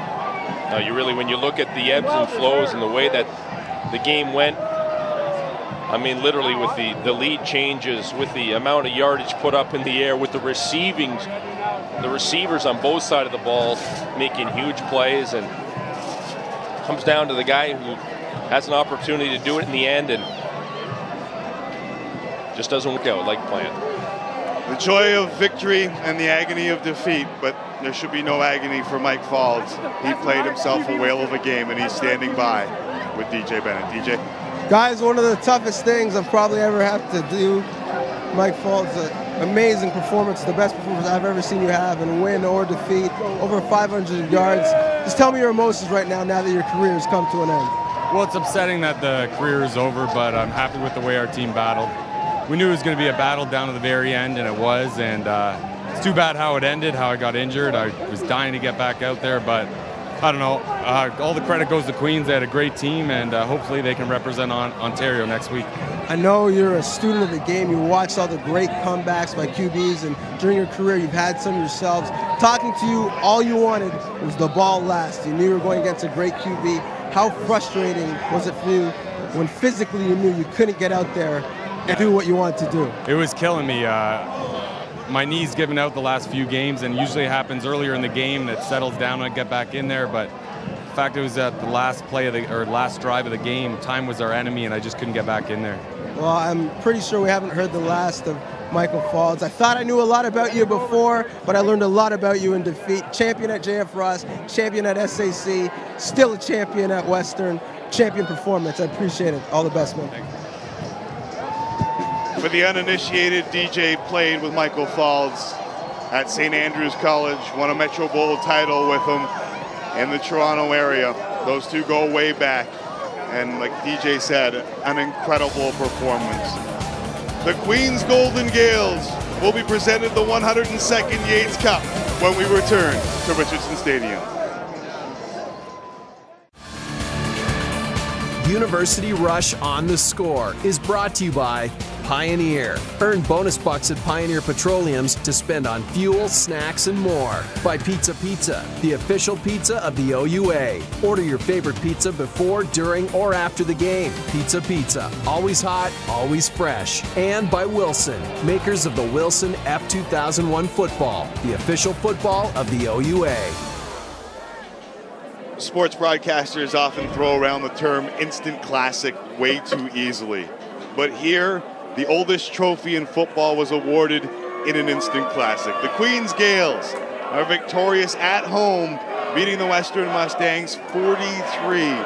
I don't think we will ever see the nation's top two passers all time meet each other ever again. Danny Brannigan victorious, and the Gaels are golden as we send it to Glenn Sheeler. Glenn? All right, thanks, Tim. Queens fans, I know you've waited a long time, but before we get to the Yates Cup presentation, how about a hand? I know it's a rivalry, but for Western and both teams, what a great game. 7 lead changes today. Went down to the wire, couldn't have asked for a better game. The adult white trophy presentation is next. That is the MVP of the Yates Cup and the 102nd version of that trophy. It's being presented by the OUA Executive Director of Fort Hills, and who else but Danny Brannigan, who threw for 500 yards, 501 yards, and 5 touchdowns.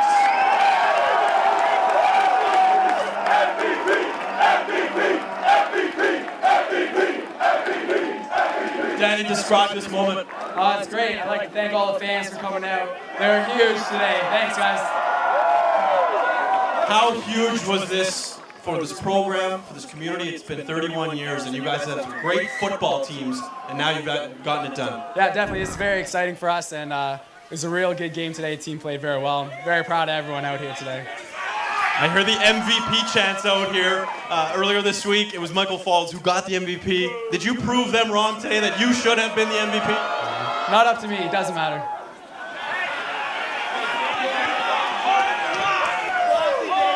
Classy Danny Brannigan. We're going to move on to the moment we're all here for, the presentation of the 102nd Yates Cup. And for that, I'd like to call on the president of the OUA, Dr. Lauren Adams, and representing Pioneer Petroleum's Rick Bairstow. Are you guys ready? It's been 31 years, but now it's yours, Queens. The Yates Cup. The 2009 champion, Queens Gaels.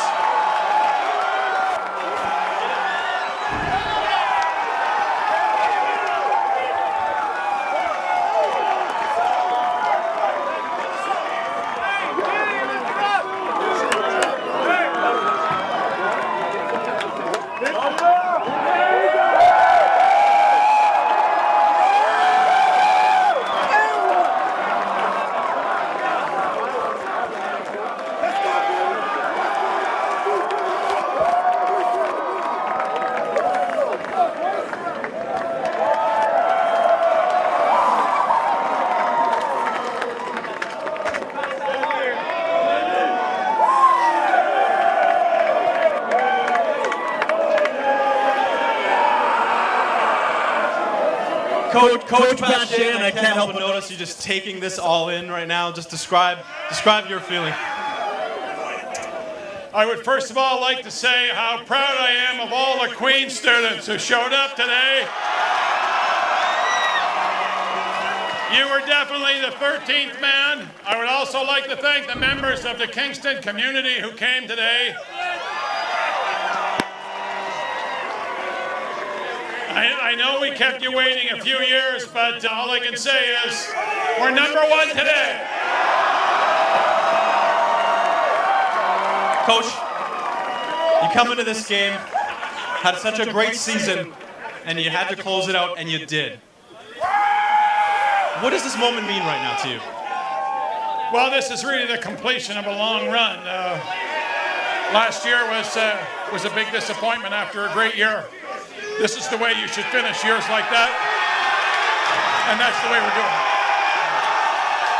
And we're not stopping here. You've got some football to play yet. Laval is in town. The defending Vanier Cup champions are here next week. What do you make of that? They'll be good. They'll be good, but so will we. We'll be here waiting for them. Coach, I think it's time you touch the Yates Cup. Jimmy, I think...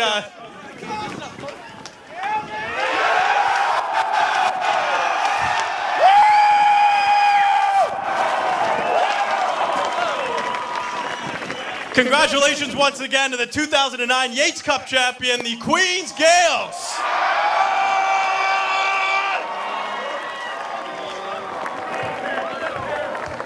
The Queens Golden Gaels, victorious 43-39 the final. Look at those numbers, Mike. So you look at the total yards right off the bat.